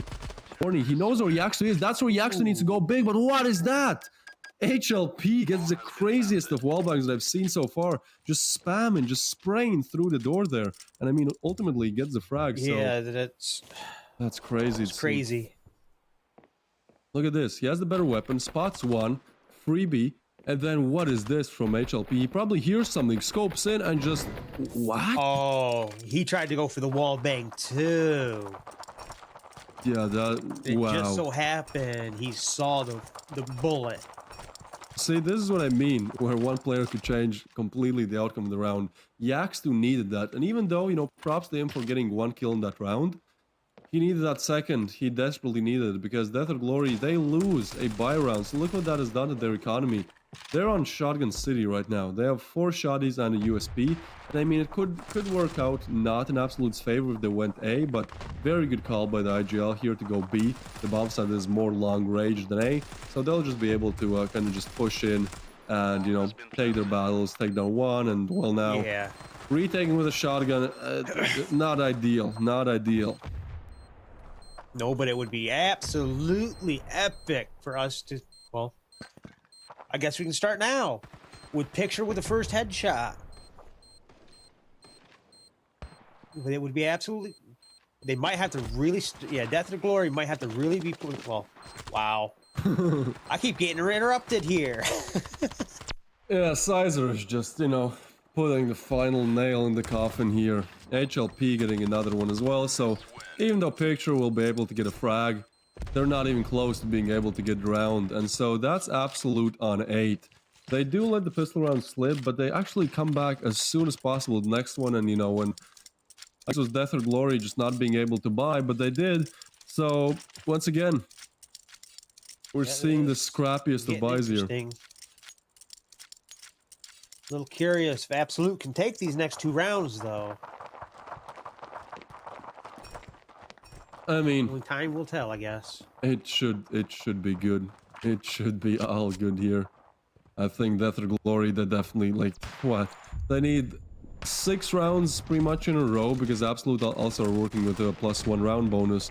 And with the way how Absolute are playing so far, they're just so good. Look, they push in on B, get the frag, sure, get refrag, but it doesn't matter. The bomb is gonna go down. They smoke entrances to deny the immediate retake, to kind of waste the time off the clock a little bit. HLP gets a headshot on Yaxtu. What can you do? What can you do if you're DeathOrGlory? Nothing. You can try. Sure, maybe get like 1 or 2 frags again. That kind of Picture in the same spot, the same weapon gets the same type of frag. But at the end of the day, it's 2v3. Half the time has ticked off the bomb already, and you know, you just don't have any business in winning this. So Morning is gonna try. Same thing goes for Picture, but Absolute just being the better team in this, and this is starting to look like a shutout on the second match. 4 rounds. This brings up another debate. What would classify as a shutout when it comes to round balance? In my mind, I think it's 5 rounds. Like if you get 5 rounds, that's kind of the shutout, you know. Yeah, so border. Basically, anything under half, and then it's a shutout. Yes, exactly. You know, I could agree with that. If you can't at least win over half, you were not playing up to the best of your abilities. Seems like Grex is certainly not. Morning, however, is able to take down Sizer, but gets refragged immediately. So, look, they're doing the same thing every single round. Yeah, there you go. But there's just no answer for this continuous B-side pushes coming in from Absolute. Like, they've done this strategy 3, maybe even 4 times in a row. And this, an AWM clutch, just not gonna come in. So, there you go. Absolute proving themselves to be the better team in this matchup. The first game was close. I mean, as close as it gets, really. They won 10-9. But then on this one, Absolute just completely shuts out. I guess we can say it's a shutout. They completely shut out DeathOrGlory. So DeathOrGlory, we have to say goodbye to you, because you lost 3 in a row. You are not, you don't have any chance, any bit in going to the finals. However, Absolute, they've lost 1. They lost against Revile, but they won this. So they have 1 final game remaining that we'll see tomorrow. And honestly, if they win that game, I'd say they have a very huge chance. Well, actually, no, if they win that game, they make it to the finals. So, yeah, Absolute are still in the question. They'll have to battle it out with Saints to really see which one of them is the better team here. But, I mean, it is entirely possible for them to do that. Yep. Here we can see some of the frags. Yeah, this would have been crazy by Orventi. Like, if he got a triple there, he does get a double. And then Picture, he was up there to make the craziest clutch that we've seen so far. He gets that double with the Tech 9, but is unfortunately not able to complete the 1v4. But yeah, this was I feel like the breaking point, right? Like, this was a 1v3 by Sizer, where he just absolutely demolishes DeathOrGlory. And then the next round, immediately after that, we see a 1v2. So I feel like this, like, as early as it was in the game, you know, the 5th and the 6th round really, like, you know, decided the whole outcome of the game. Here you can see HLP getting the 1v2, and after this, like, the morale just never really came back for DeathOrGlory. They were able to string together 2 more rounds, one of them being a pistol, but, you know, that doesn't really scream greatness, and so Absolute closing it out in style. Yeah, with this win, as long as Absolute wins, what is it, tomorrow? Yeah, tomorrow Absolute have their last game. If they can win that one, they're probably guaranteed. And if that happens, it's going to be a very good morale boost. But I also am not 100% sure on what would happen if they lose tomorrow, due to how many other teams have actually 2-1 wins. Well, right now in this group, the situation is as follows, right? There is RevialGG that has 3 wins. Then we have DeathOrGlory who have 3 losses, right? So those two are already decided. Like RevialGG goes to the finals, DeathOrGlory do not.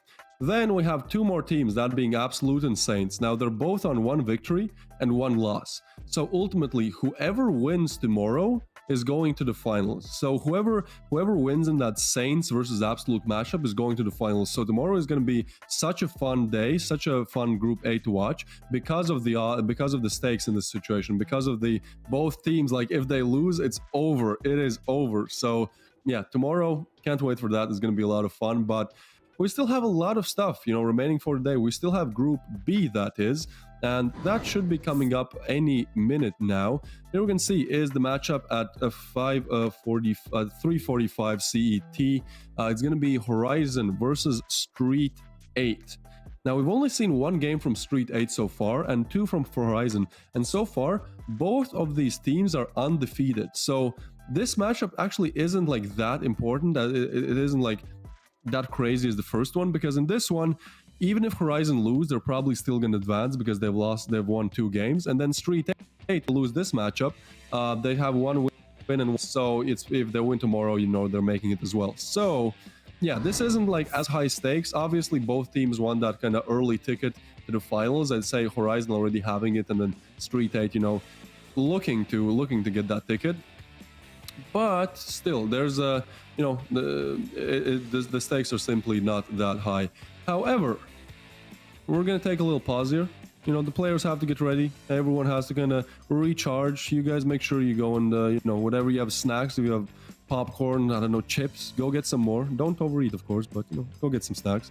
And we'll be with you right after break with the second game of today, with the second best of 2. See you guys after the pause. Yep, see you after pause.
All right, everyone, welcome back. I hope the break was short enough. I hope you've gotten your refreshments. I hope you're ready for the second best of two of today. As always, I'm Twist, joined by DB here. How you doing? Once again, we good? We're ready to go for a second? Yeah, we're good. We're all good. I'm hoping to see a very specific map, though. Yep, me too. I'm waiting for that sandstone, but we're getting a little bit ahead of ourselves here. I mean, we haven't seen any sandstone yet, but we also haven't seen some other stuff, so let's just talk about the map videos once we actually get there. But yeah, I'm excited for sandstone as well. But let's first talk about what teams are gonna play, right? I feel like that is quite an important question, right? So we're gonna see STREETEIGHT. Now, STREETEIGHT so far, they only have one game, but that doesn't mean that it's over or it's not over. They have one game, and then we have HorizoN on the other side, as you can see here. So HorizoN is on a streak. They're on an absolute streak here. They have 2 games won, and I mean, they're looking to do what Revial did in Group A, which is take all the games, win 3 in a row, and establish yourselves as the leader of your group. But STREETEIGHT, I mean, they haven't lost either, so this is still possible for them too. Interestingly enough, all right, I'll touch on the interesting thing later. Oh no, it's not sandstone. I want to see sandstone, man. Come on.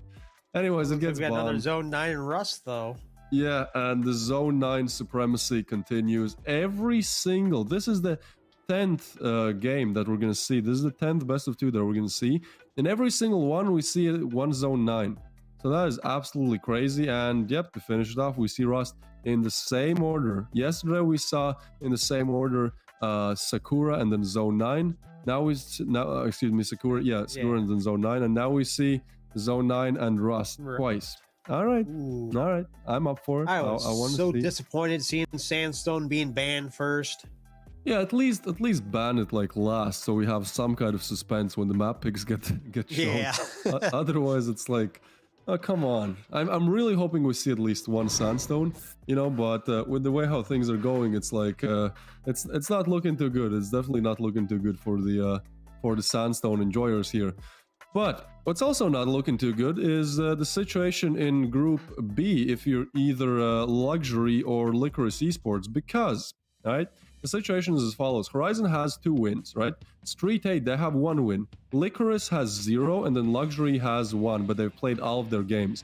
So basically what I'm trying to say is, if STREETEIGHT win this matchup, there is no way that Lycoris or Luxury have any chance of actually going to the finals, because then we have HorizoN on 2, then we have STREETEIGHT on 2, and it doesn't matter what happens anymore because none of the remaining teams, that being Lycoris and Luxury, have any chance of getting that second victory. So if STREETEIGHT wins this best of 2, that means that HorizoN and STREETEIGHT are going to the finals. Yes, we're going to see one more Group B game tomorrow, but the outcome of that doesn't even matter anymore. But if HorizoN win this game, then they're on 3 wins. STREETEIGHT are on 1 win, 1 loss, and that actually equals the playing field a little bit. And it will matter which team will win the matchup tomorrow, which is Lycoris versus STREETEIGHT. So, just kind of interesting. If you're on the side of Lycoris or Luxury, you're 100% rooting for that HorizoN victory. You need the Titans to actually take the 3 wins, because if they don't, well, then STREETEIGHT and HorizoN advance, no questions asked. So, yeah, just a little food for thought, for maybe those who are Lycoris or Luxury Esports fans. You gotta whatever you do, you gotta root for HorizoN. And I mean, honestly, I'd say HorizoN have a better chance of winning this matchup. Like, they've looked so dominant so far, especially with kind of how we talked about with them rising from the ashes and being the Phoenix that was once at the top, that was in 2021 for 11 months. They were the first team, they were the best team in Standoff, and then they kind of fell off in 2022. So they're definitely looking to come back with a vengeance, and so far they've done everything to actually make that happen. So I'd say they have the upper hand in this matchup. But on the other side of things, we haven't seen that much from STREETEIGHT, and that might come to HorizoN's detriment, because if they don't see that much how they play, they can't really prepare, they can't really do the preparations needed that to actually win. So we'll see. Again, in my opinion, HorizoN have the upper hand just in terms of raw odds, but STREETEIGHT looked good in their first game, so they're definitely looking to continue that, and they're definitely looking, they know if they win this game, they qualify immediately. So this is like for STREETEIGHT, this is everything. This is qualification for STREETEIGHT. For HorizoN, they've already qualified. There's no way that they don't go to the finals now because they have 2 wins. So for HorizoN, this game is way less important. Like, they've qualified. There's no way they don't go to the finals, even if they lose this. For STREETEIGHT, it's way more important. So we'll see kind of how that paradigm kind of comes into play. Yeah, I'm actually kind of looking forward to this because for HorizoN, it's not a all or nothing moment, but for STREETEIGHT, it is. Of course, I'm not going to cast my vote for anybody just yet because, to be honest, it don't matter to me who wins. But I am really hoping to at least, let's just say, for a 10-9. Yeah, 10-9 split on the first match, and something more like another 10-9 for the second, actually. I'm actually, for one of the first times, I'm actually rooting for HorizoN to win. Hear me out, I'm not a HorizoN fan. simply because if HorizoN win, then tomorrow's game is still going to be interesting, because that still leaves either STREETEIGHT or Lycoris up for, or was it? Yeah, that leaves either STREETEIGHT or Luxury like still up for debate, like who's gonna qualify. So yeah, that's the reason why I'm going for HorizoN here, just so that tomorrow's game is actually more fun to cast for me and just for you guys to watch, because there's still suspense. Because if HorizoN don't win, if STREETEIGHT win, that removes all suspense from tomorrow's match. It's like, well, sure, whoever team wins, they pad their stats a little bit, but ultimately that doesn't matter at all. So yeah, personally, I'm rooting for HorizoN. Obviously, when I cast, I don't, let my biases be shown really that much. But in a pre-show, I can give a cheeky little, a sneaky little, I'm rooting for this team just so tomorrow it's more fun. Yeah, that whole streamer curse, caster curse, or even the streamer luck, I think it was called. They're all very, very real. Yeah, that's that's why it's called caster's curse. I couldn't believe how real it is at first, but then we actually started casting, with A-Master in different games, and it seemed like 80% of the time when we call something, we call the craziest stuff. Like there was I remember one time there was a 1v4 going on, and the dude who was the one left alive had pistol. We're like, yeah, well, okay, this is a done round. Obviously, we know what's gonna happen, and then boom, immediately got the craziest frags ever, and he wins it. So, yeah, it's good to sometimes cast predictions, but a lot of times it goes wrong. Yeah, these games can be, oh my lord, or just surprising. Take Flaffy, for instance. We were not that was extremely unexpected to get that 1v5. Oh yeah, I mean, talk about the play of the tournament so far. Well, curious on what the STREETEIGHT is doing here. Bomb has been planted. And seems how I've never actually played Standoff 2.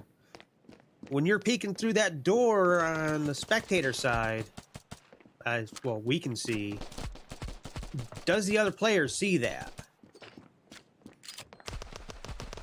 I don't think so. In my opinion, they don't. But I guess it doesn't matter, because HorizoN, they're just gonna complete a very crazy retake here. So they get the first round, they defuse the bomb.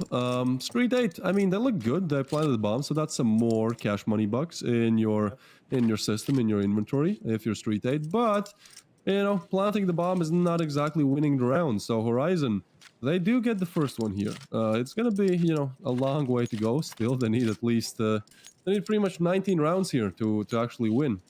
But Yeah, good start. It is a good start. I'm curious if HorizoN. Well, actually, I'm not sure, because it looks like both teams are rushing. Not sure how HorizoN is actually splitting up their team right now, though. A little odd to me to see that type of spread. Yeah, HorizoN, they're going for that B side defense, but it's really not working out in their favor because STREETEIGHT, well, they're going for the A side attack. So and the card's not really matching up, not really going in their favor here. And so STREETEIGHT, even they only have pistols, they should be able to get the bomb plant. Completing the round and winning it, yeah, it might be questionable. Maybe not even. No, the bomb does go down.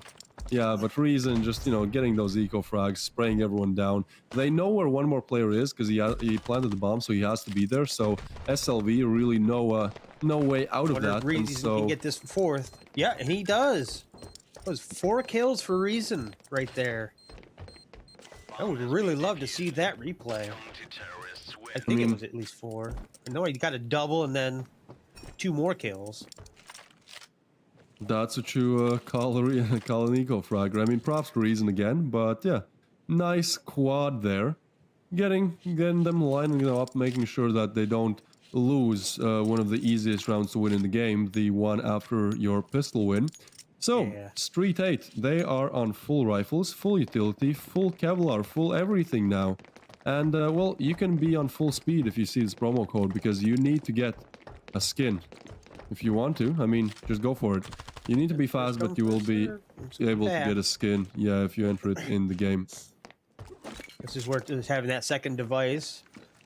Or, if you're watching this on PC, load up an emulator.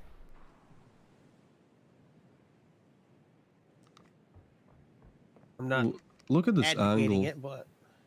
Did you see that angle? That angle is like one of the rattiest angles that you could ever pick. I mean, use whatever advantage you can, you know, especially in highest levels competitive. But look at that angle, man. That was probably the worst opportune time to actually use a smoke. Oh, it just gave Envy there that chance for that double right there. He was getting completely flashed, but he's somehow still alive. He's still fighting on. That smoke really, really worked out in his favor. They were not expecting Envy at all. And now he is getting naded, but they're a little bit scared to push him. They don't know if he's still there. They have to check many different angles. And oh, Envy is just going to catch out another one there. Third. Yeah, he gets a triple, and now he smells blood in the water. He does not want to stay there, though. He does not, but what he wants is the ace. There. Yes, he's gonna look and see. Maybe someone is close, you know. Go for at least the quad kill, get the 4th kills. And then, if it's possible, complete the ace. But seems like they know that Envy is there. They can also... Does Envy have the only kills in this round so far? Yes, he does. So, I mean, you know, nobody has stolen his ace yet. But STREETEIGHT, they're trembling a little bit after that triple. They can feel the shark nearby, and so they choose to swim a different direction, or rather, should I say, go to A. But, you know, there arrives Carousel, so even if they do hit that, you know, it would not work out, most likely, but they're just gonna save, which makes sense. Like, they bought up, it was their first rifle round, but the economy isn't really looking that great. Like, there's 3k on some of these players, and here we can see Envy. This is the damage that he dealt. 1, 2. Flodzor, he wasn't even expecting him at all. And then Mysterio is actually the one to get Zeiss, and oh, there you go, SLV going down as well. So, yeah, crazy play from Envy there. And so HorizoN, they're accelerating here. They're on 3. And with the buy that STREETEIGHT have, I mean, again, not going to cast any predictions, but I just say that the odds are in favor of HorizoN. It's actually interesting to see that they have kind of bought up in this round. So I think even if they don't win this one, which I mean, the odds for that are not looking great, then the next one, Floods are not broken, and SLV can buy. But Rask and Mysterio might actually have to go eco in the next round, because their money right now is just not looking too good. Yeah. So we'll see how they play and how they advance. SLV, I haven't seen that much from him in the when we watched the first STREETEIGHT game, so I'm expecting to see some crazy stuff coming in from SLV on here. He is getting spotted, and so he gets naded off, you know, he retreats a little bit here. Mysterio, he might get a bullet right to the back of his dome there. Yep, that's exactly what happens. Necro, he moves in, takes down Mysterio, and once again, not looking good for STREETEIGHT.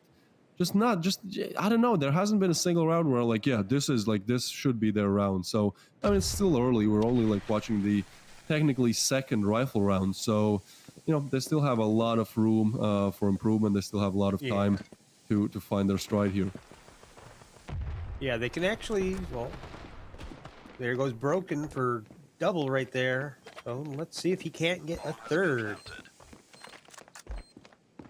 I'm not so sure HorizoN will actually want to even attempt it, considering it is no longer an eco round for Street 8, considering they grabbed some weapons.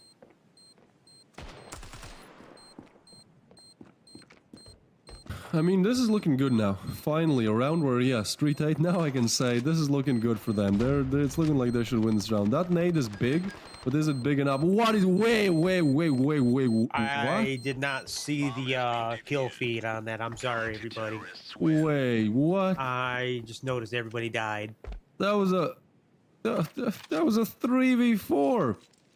Turned 3v0 in the matter of 2 seconds. Yeah, that went way too fast for me to see. I mean, I'm not sure about the names, who took out who either, but just the fact that it's a 3v4 turned 3v0 in the matter of 2 seconds, how do you let that happen to Street 8?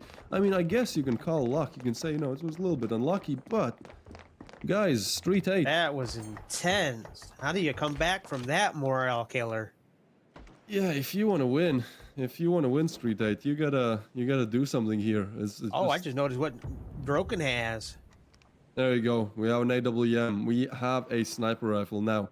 Can that sniper rifle find some frags? Yeah, there's one.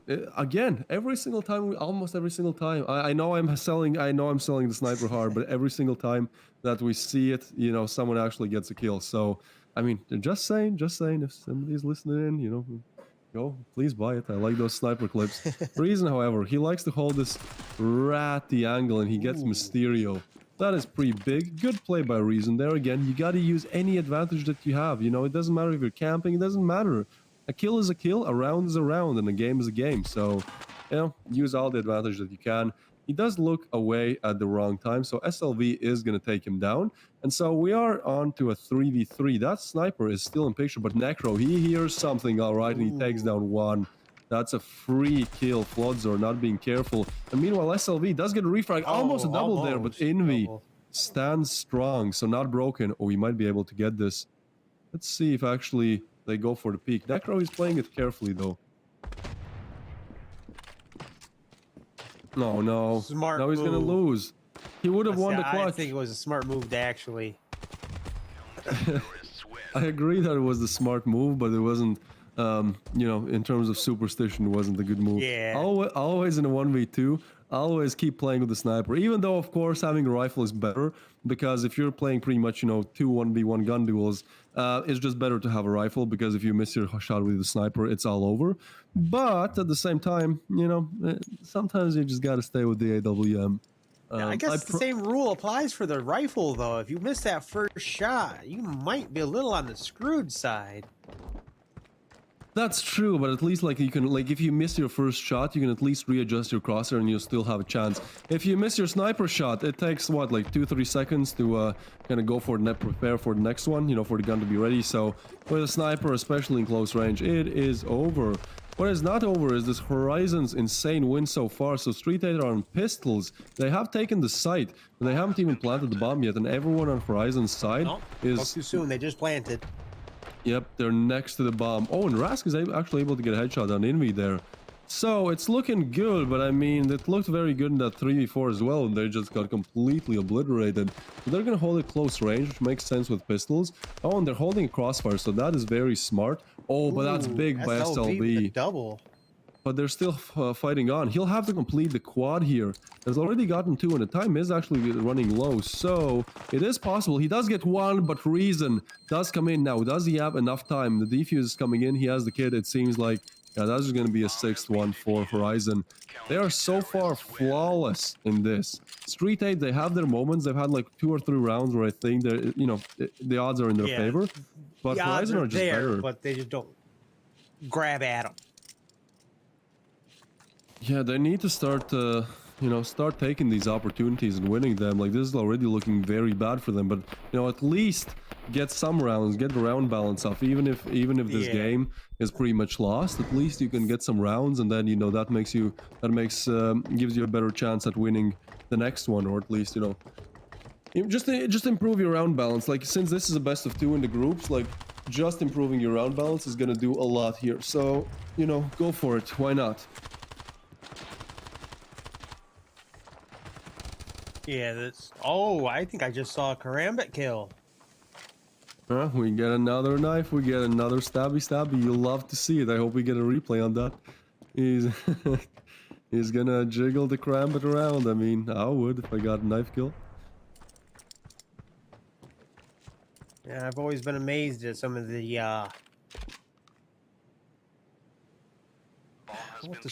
what's the word? I can't really think of it. Just the display of the knives, all those maneuvers and stuff. The inspect animations, you mean? Yeah. I know there's a better word for it, though, than the inspect animations. Oh, the flair of some of these inspect animations. Yeah, I do like those. I think they're very, they showcase the knife from all angles, you know? Sometimes you have a skin where it doesn't really look that good, like on paper, just like from one angle, but then you hit that inspect, you see that flare, and you just go, yeah, I gotta get this knife. It just looks absolutely amazing. So, Street 8, knife or not, finally, they get on the scoreboard. This has been long awaited, perhaps a little bit too late, but we'll see, you know, they definitely still have all the business of winning this if they really put their minds to it. But X-Zeiss, oh no! X-Zeiss, what is that? He just holds down the trigger there, gets a triple, and now looking for the finisher. Does put some damage in on SLV, so he's very low. Doesn't get the kill, but Envy will just, you know, jump in. Literally jump into the action. So X-Zeiss and Envy complete the ace there, but one getting 2 kills and then the other one 3. So HorizoN, even though they let one round slip, they are back into the action the next one. And this is just looking so bad for Street 8. They gotta at least win the last round before the side switch. Look at this, X-Zeiss. 1, almost 2, that's Envy, and then 3. Right here. Yeah, and right there would be a, like I've been debating throughout. Would have that been a triple? Would have that been a quad? I'm not sure because of the time between. Necro, he does get Mysterio, so oh, let's go. Not Broken has an AWM. Alright, alright. Show me. Show me, please. Show me something. At least like an, I don't know, a quick scope. Quick scope would be cool. A double would be even cooler. A no scope 360 clutch 1v3, not gonna happen, but I mean, it would be super cool. But it seems like none of that is gonna happen because Not Broken, not looking at the right angle, and so he goes down, making it a 1v2. The bomb is planted. SLV has been good in this game so far. You know, he has 8 frags. That's more than most of his teammates. So I think, you know, he definitely has a chance of winning this. Oh, and that is smart. He's just gonna go for the backstab here, or actually not. He goes back. That would have been very smart to follow Necro there, because that would not be the entrance they expect him from. But now I think they do expect him to come from one of these entrances. He is getting peek. He does get one. Oh, they're just not looking the correct direction. But Necro, for some reason, that's weird, to be honest, because like the bomb was planted on the other side of the pillar there, right? Mm-hmm. They actually had the opportunity to defuse, and they didn't go for it. Yeah, especially like after his teammate died, he knew where the last player was, or at least, you know, the call should have been given over. And so I think he had the kit as well. Yeah, right here. Like he kills one, and then the bomb is planted on the other side. So I think if he just stick to the bomb, he probably would have gotten the frag. But I mean, it just works out in SLV's favor, and he gets the frag. So very much needed, very much needed. Street 8 on 2. But unless they win this pistol and show some great performance on the CE side, I think this is HorizoN's map any day of the week. Yeah, I'd have to agree with you there. I suspect HorizoN's going to be taking this very easily. But then again, Street 8 does not look like they're actually... Well, actually, I'm not sure. Let's see, because it looks like Broken might be able to do a little backstab if he was correct. Yeah, he's definitely looking for some backstabbing opportunities. Now let's see if those opportunities translate into kills. Seems like HorizoN, they're just gonna go for... Oh, this is smart. Look, they completely fake out the B bomb site. I mean, not completely, but there's 3 players grouped up towards B, and if Necro is able to find this opener, which he does not, it's actually Flodzor taking down Necro. Yeah, but this was smart from HorizoN. Now they're looking to go back to B, but funnily enough, they shouldn't. Like they think They should have committed to A. yeah, like they think that the other team thinks that they think that they're gonna go A. I hope that made sense. But I mean, either way, it's not the case because STREETEIGHT, they stay on B and they shut them out. So STREETEIGHT, they are looking to do what they did not do on the T side, which is win rounds and, you know, many rounds in a row, especially. So they get the 3rd, technically should get the 4th as well. Seems like they are a little bit conservative on the buys here. Even though they won, they're only going for the SMGs. You know, they definitely had the money for Yeah, and here a comes the next rifle. promo code, everybody. Yeah, remember, it's first come, first serve. So if it says you cannot redeem this, you were a little too slow.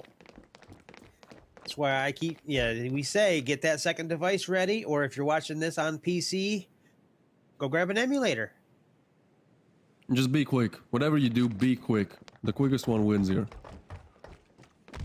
Seems like STREETEIGHT, they're looking to deny a very quick push here on the side as well. Raz gets a double SLV, finishes off Envy. Yeah, this is just STREETEIGHT's round.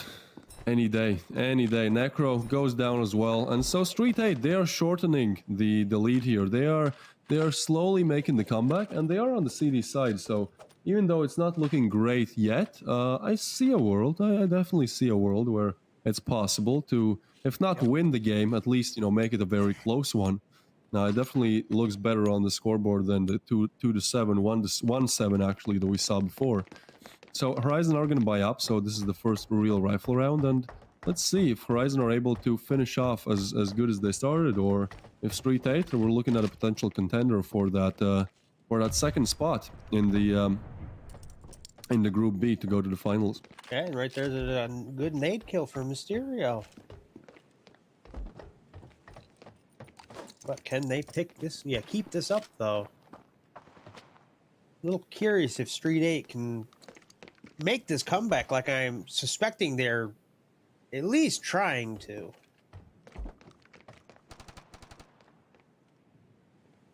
Well, they are not on any side. They kind of went A, and then, you know, Necro died, and so they're like, yeah, what? Let's go B. Seems like HorizoN, they are very, very indecisive on this T side of things, and when you're indecisive, it doesn't really work out the best for you, does it? You gotta have some kind of a plan, and I mean, HorizoN's is to just go B, but there are 3 players stacked towards the B bomb side of things, so they've definitely picked the bigger of the 2 beasts here. They will try to enter, and actually, that being Envy, he might make some noise on A to get at least 1 player on the rotation.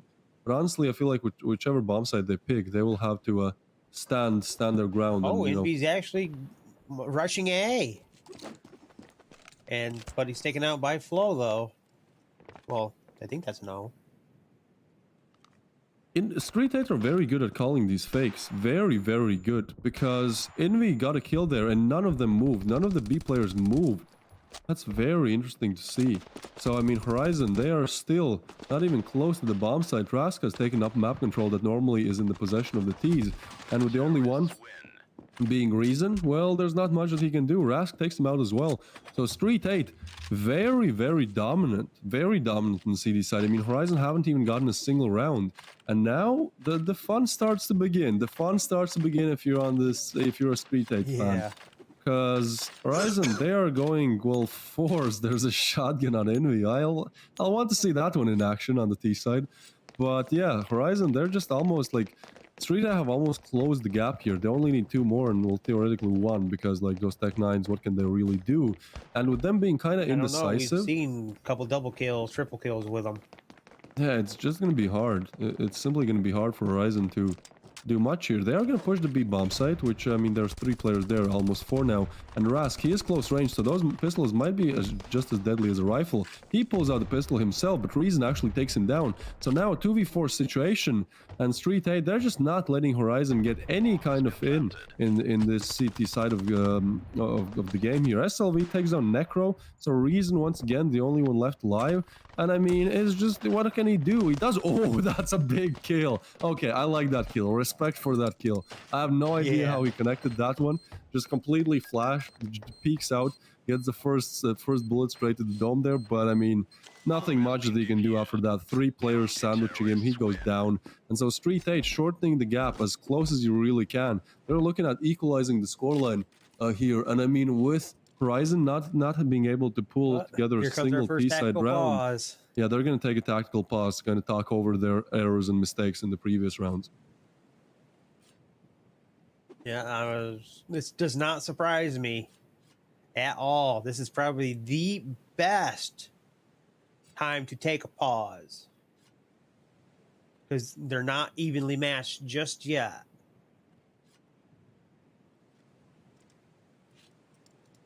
Actually, nobody actually. Yeah, SLV at 13 kills. Not exactly MVP material, but you got RevialGG over there with 16. Here's another debate we can have. What counts as a runaway when it comes to the kills? You mean what counts as a carry? Like, when can you, sometimes it's the top frag, but sometimes it's a carry, right? So what counts as a carry? Yeah. I've always... The difference between first and second. I'd say it depends on how many rounds you have. Like, less rounds, you know, less kills you need for a carry. But generally, I'd say if you have 5 or more kills than the next guy and it's a close game, then it's a carry. Because in some games you win like 10-2, and even though, you know, you have like 6 more kills, it's like, well, yeah, but like it was like a dead match. Like the person who saw the first enemy got the kill. So I'd say in close games, like 5 to 6 rounds. So, you know, we do definitely have some contenders for that. We can see RevialGG here on 17. Well, he's definitely carrying HorizoN, but the carry isn't enough, at least not just yet. HorizoN are looking to you know, change things and switch things up after this tactical pause, and seems like at least this time they get the bomb plant and the superior situation. Oh, and Envy, what is that? The double. Yeah, he wakes up. So Envy is going to be the one at least carrying this round. So it's a 3v3, pardon me. But STREETEIGHT, not really much that they can do here. They are going to go for the defuse, but Necro, he knows too well his lineups. Even if it's smoked, he just knows where to shoot here, remembers where the bomb is planted. So not really much that Rask can do here rather than just evacuate. And well, that is going to be HorizoN. For the first time on the CT side, for the first time since the Huff switch, we see HorizoN on the scoreboard. This sealed the round. Envy pushing in through the smoke. Yeah, instant double, exactly what you need if you're on HorizoN's side. And so, well, Envy, he doesn't want to let RevialGG carry alone. He's gonna, you know, get a little bit closer. I'd say RevialGG is still carrying here, but if Envy gets like 1-2 more, they're carrying together. And, well, it might actually carry them to victory here. 2 more to go for HorizoN. STREETEIGHT. Oh, we see an AWM. Let's see how that one goes. But if STREETEIGHT loses this round, they might have to go eco. So, very important round for, well, both sides, actually. Yeah, this is getting interesting because I'm expecting Broken to at least get 1 kill. Because, wait, not sure how many games actually allow it, but I've seen others where you can take one round from a sniper and get 2 to 3 headshots. I mean, I hope he pulls out the call out from the bag as well. But I mean, that's a lot to ask. That really is a lot to ask. I like this angle by Floodzer. I saw some people getting naded like to oblivion yesterday, and it seems like the same thing is gonna happen today. But Floodzer doesn't care. He gets 1. If he gets a double, that's an extra bonus. But I'd say 1 in this situation is already good because he gets the frag. Yeah, he gets some info as well. So now look at what that has done to the rotation. Pretty much everyone on the side of STREETEIGHT is rotating over except for not Broken. So, like, even though HorizoN, they have a good chance to take the bomb site, there are 3 defenders to be found there, and with Rask and SLV working together like a charm here, Carousel is really the only one that can do anything here. Unless the RevialGG backstab comes in, and it does. RevialGG takes down Rask, and another. Oh, this is the carry. I was not expecting RevialGG to get that kill, to be honest. And I was not expecting Not Broken to actually survive in that situation. He does survive still. That should have been Caruso's kill any day of the week. Very lucky flash there, so no reason. 1v1 versus Not Broken. Oh, and he almost goes down, but Not Broken is still alive. And now the position is known. Both players are one bullet away from losing this round. Which one is going to turn out superior? Not Broken throws a smoke. He tries to do anything here. He knows the position, but he's looking the wrong direction. He's just not checking it. But RevialGG is not peeking. RevialGG is just not peeking, but he is able to connect the headshot there. Oh, just spraying through the smoke. RevialGG, he is so good. He single-handedly won this round for HorizoN. He is definitely the carry, the man of the match. Turning a 2v3 into a 1v0, that takes a lot of skill. That takes a lot of skill. We can see here RevialGG moves in, boom, gets one, instant headshot. Then keeps pushing, gets two. Mysterio, he had all the time in the world to prepare, and what a way to finish it off. Denying the defuse, spraying through the smoke. So RevialGG, the reason for HorizoN's success here, he's on 20 bomb. He is going crazy right now. Using smokes is actually a double-edged sword in my mind. It obscures your vision, but it also says, I might be coming from over there. It really depends on situation. Yeah, like sometimes the smoke does more bad than good, but you know, oftentimes it's the opposite. Oh, I think somebody's showing some love for A-Master right now. Yeah, we do see that P90. Floodzor is going to go down. Already went down now, so. that one was really quick there. So, yeah, Floodzor goes down. Necro completes a kill on Rask. And so we're looking at 3v3, turn 2v3, STREETEIGHT. They take the aggressive peek, and it works out. Invi goes down. One of the other guys on the side of HorizoN has been really having a blast this game. So now, RevialGG is out of the picture as well. So Zeiss and Necro, they will have to show up when their carries don't. They do get one. This is, again, back to equal playing grounds. And that B-bomb site is open. So, I mean, the plant is coming in, right? So we're looking at a 2v2 retake. But Necro, he's just not ready in time. Doesn't expect Mysterio to be so close. So now, Zeiss, this is for everything. This is for the game. Close it out now or keep playing. Keep playing it is. Mysterio takes down keep Zeiss. Playing. Yep. Yeah, right there's another prime example of when you place the bomb, do you stay where you are or do you try to get a better vantage point? I'd say you just try to isolate your gun duels, right? Like, if especially in this situation, when it's like a clutch, whenever you're in a clutch, your job is to isolate your gun duels so that, let's say if it's a 1v3, it's not really a 1v3, it's three 1v1s, right? Because as soon as there are two players... why don't you try to go clutch this next promo code, everybody? Yeah, this is really, you gotta be fast and just act fast like in a clutch. If you want to get that skin, you just gotta, you know, enter it in as quickly as possible. As quickly as your hands can, well, get that kill. Best way I can describe it. Ooh, that is a nice util usage there from Zeiss. Smokes off one side. Broken didn't get hit. Yeah, flashes and nades the other. No damage with the nade, but oh, he catches Not Broken completely off guard. Right when he takes out the nade, he just peeks to get the headshot there. So STREETEIGHT not looking good for you boys. I mean, you have completed the comeback somewhat, but this is a 4v5. Oh, and with Zeiss showing up like that. That was a nice burst right there. Zeiss seems like he's just the man of the clips today. Like, he's just getting all the clips. Maybe not all the kills, but definitely all the clips here. So now Rask, the only one left alive. You know, sooner than later he's eliminated as well. And that is HorizoN on one map. One map away from preemptively qualifying for the finals. They only need, well, not even one more game. They only need 8 more rounds on the second map, which is going to be Rust. And if they do get that, I mean, they've qualified. And the other side, actually, STREETEIGHT, they will still have to keep playing on. I mean, just remind everyone, maybe just tuning into the stream, this is a very interesting situation in Group B right now because HorizoN are on 2 wins and STREETEIGHT are on 1. If HorizoN win, they qualify, and that makes the situation a bit more equal in the remainder of the group. Like STREETEIGHT and I believe Luxury will have a game tomorrow, and then that one decides which one actually qualifies the next one. If Street 8 win here, then there is no chance for Luxury to actually make it and win tomorrow. So it's a very interesting situation that we're in, and I mean, we'll just have to see kind of how that unfolds. But right now, it definitely seems like it's unfolding the way of HorizoN Esports. They just looked like the better team on Zone 9. They were up, what was it, 7-1? And then, you know, Street 8, they definitely had their moments. They started to complete their comeback, especially on that CD side of things. In fact, they got like 5 rounds in a row on CD side.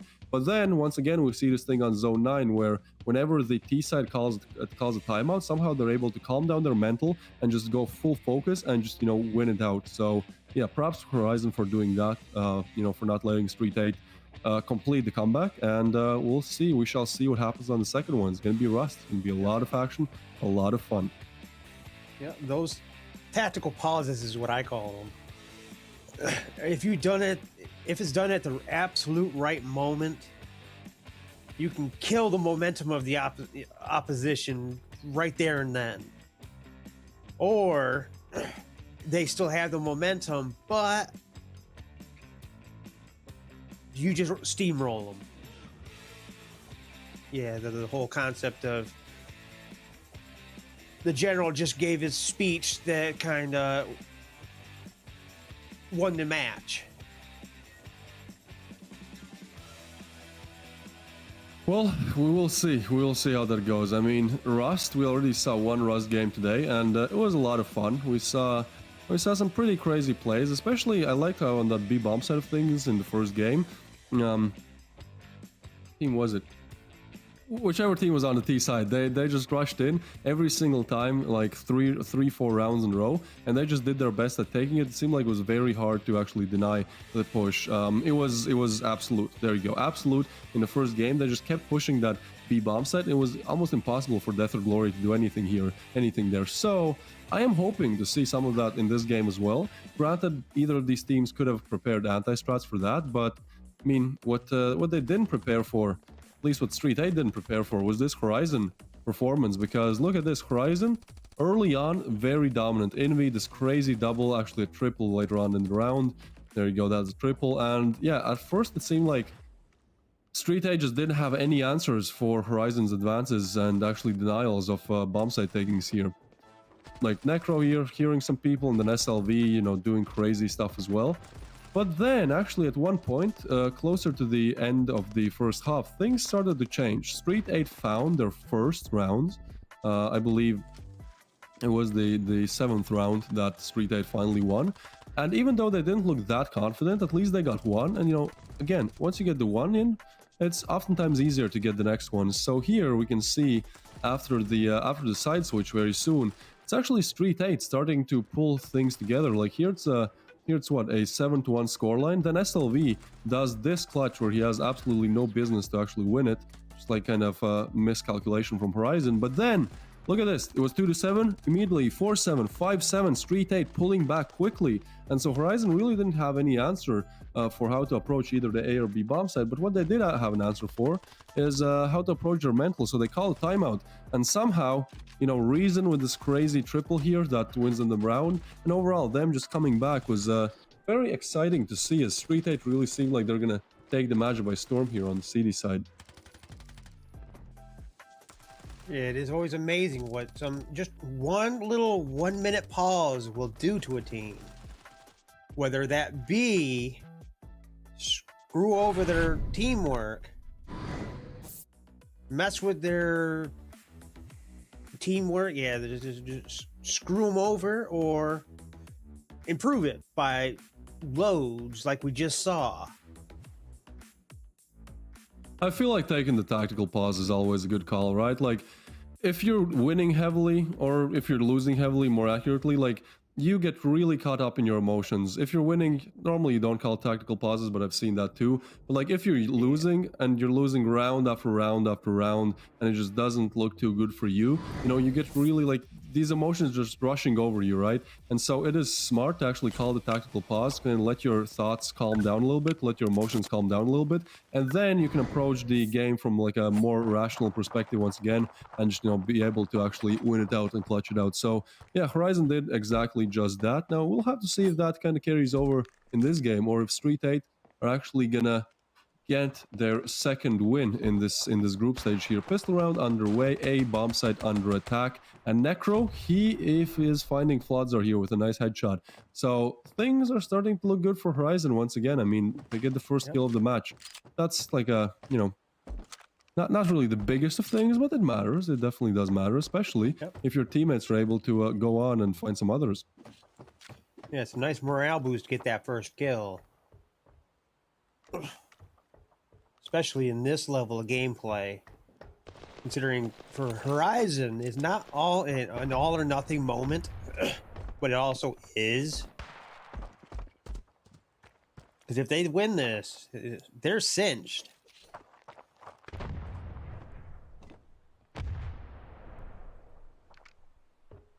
Well, it's a 3v4, but RevialGG is very low. And look at this, it's not broken. He's like, he knows.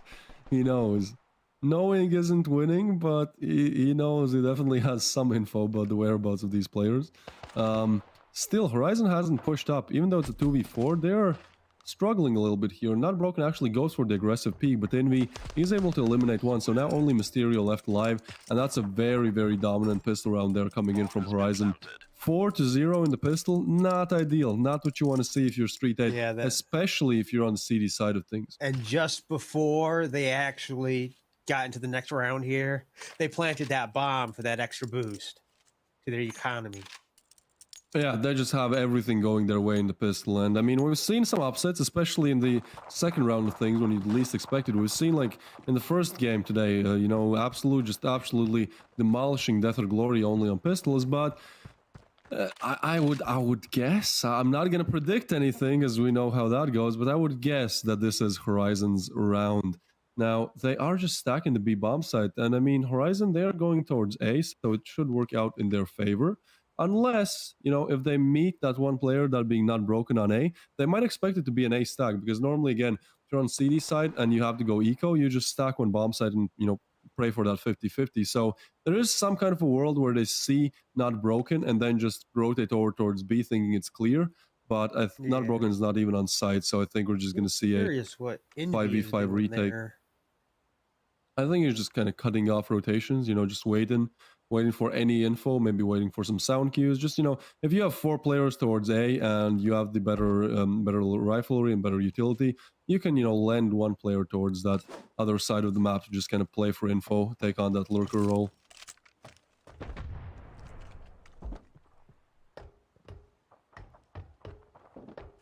Well, looks like STREETEIGHT decided to go entirely over to A, though. I like the boost. I like the creativity with the boost. Unfortunately, it doesn't come to any success here as Carousel is just better. But Mysterio... Wait, hold up. What? Mysterio with a double. SLV gets a headshot as well. Tides completely shifting here. The bomb isn't even planted. How did that happen? They were either just not ready or just the perfect timing. But Necro, he's going to have to do a lot here. He's left in a 1v3. How did they let this one slip? Oh, I don't know. There's 15 seconds left on the clock. Now, yeah, there's just nothing that Necro can do here. I mean, there's just not enough time. Even if he finds the frags, the smartest decision would be to save, but he doesn't even get that.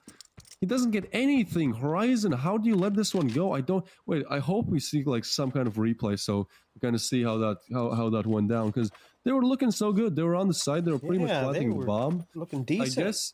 I guess that Mysterio found the bomb planter, you know, since that one is pretty much a freebie, and then probably one more as the, you know, just caught someone off guard, and then his teammate comes in as well, and that is crazy from STREETEIGHT. I guess he was saying that, you know, not even casting predictions, just like saying what should happen is also a curse now. So yeah, great. Yeah, maybe we should just let them play, but not what we're getting told to do. So. Yeah, I guess you're right. I'm not. I promise I'm not taking, you know, any money from any of these teams and just say like they're gonna win, and so, you know, the opposite happens. The win and reason, I don't know what's happening in this game. Like the pistols seem like they're just better than the rifles somehow. Not Broken is able to take down RevialGG though, so once again an equal playing field here. The HorizoN are only on pistols, and once again, how does this happen? How do 2 rounds in a row the pistols just reign superior? It's like the timing is good. I don't get what's happening, but like the pistols. Yeah, I'm not sure either. This is absolutely confusing to me. Same. These pistols Same. should not be out shooting these right, but I guess that's why we're casters and not players.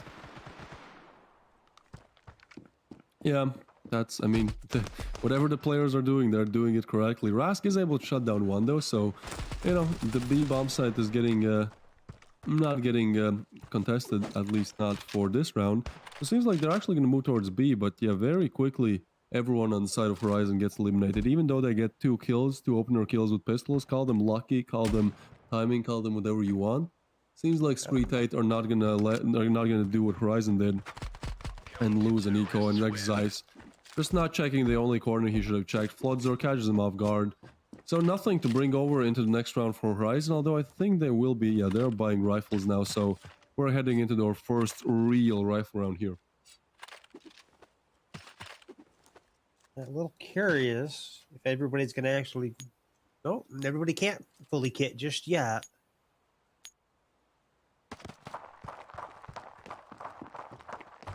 Let's see. 38 doing a little bit of a split up between 2 and 3. HorizoN, I'm not sure. They're not pushing in any bomb site right this moment. I think they're just taking the slower approach, like they're just looking for options. They're probably seeing what's happening on B, what's happening on A, maybe taking a few aggressive peeks to kind of understand the positionings of these CD players, and once the IGL gets that info relayed over to him, he'll probably call, go A or B, and I mean, that's exactly what's happening. Caruso finds an opener on A, so A it is. The IGL calls it, and most likely they will move in on A. Now, granted, the bomb is a little bit further away, so that kind of gives time and room for STREETEIGHT to rotate over, so they might go for a fake, but honestly, STREETEIGHT hasn't really committed to that A bomb side of things. They only have one on site, one close nearby, and one still on B. Oh, and this is actually interesting because Envy, he's in a crazy position there. Nobody expects him, so he should be able to cut off Rask's rotation and, you know, give out some info about the whereabouts of Rask. So, yep. It seems like HorizoN, they're doing everything in their power to attack that A bomb site and make sure that Rask doesn't leave that B bomb site alive. That nade is good. It is definitely good. Necro takes some damage. He's now half HP. But HorizoN, a bit of performance anxiety, whatever you want to call it there. They're just not going to push in. Or are they? Of course, yeah. As soon as I say that, the first player appears that's kind of trying to scout for options there. But yeah, still, they're not pushing. 25 seconds on the clock. This is time running down. It's actually going to be B because of that Envy's positioning. He might go down. Rask, he is in a very tight spot here. He has to go very big here. 1v4 Rask. Are you able to perform where it matters the most? He peeks in, gets info, but no frag. Tries to pre-fire, get one. He needs one more at least. RevialGG takes him down. Oh, the time is so low. Are they even able to plant? The bomb does go down. So now a 2v2, a knife kill somehow on RevialGG. This is just chaos unfolding left and right. And so, there you go. HorizoN somehow able to actually shut this round out and actually win it. That was just too close for my liking. I'm sure for HorizoN's liking as well. And then hopefully you guys don't get shut out on these promo codes because they do go fast. So hopefully you either got, like I said, an emulator running on your PC if you're watching this on PC, or you got a second device waiting for you. And hopefully you only got that second device, because if you got 3 or 4, you're just mean.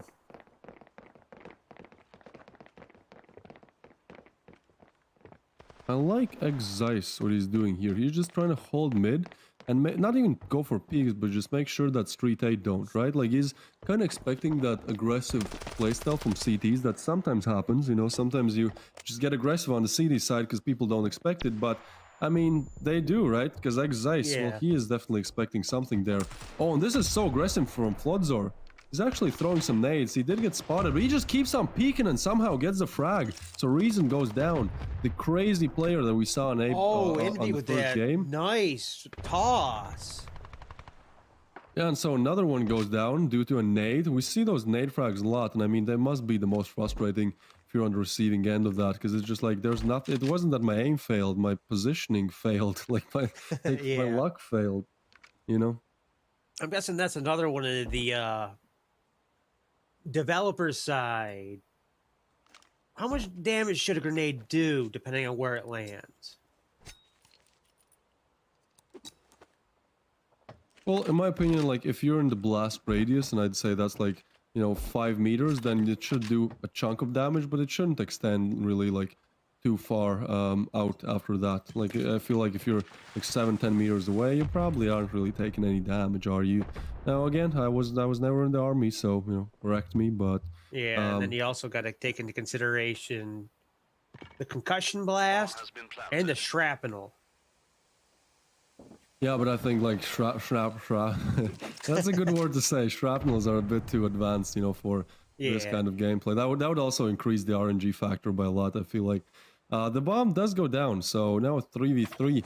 So far, a very close game, but I think STREETEIGHT are just calling the save call here. That B bomb site is pretty hard to retake. I feel like the A bomb site, well, it's just easier to take, so it's also easier to defend. But if you go B, it's just many angles to watch, and especially with smokes and stuff like that, being in HorizoN's, or at least they were in HorizoN's position. STREETEIGHT make the smarter call here. You just save. I mean, it makes sense. Their money is not looking great at all.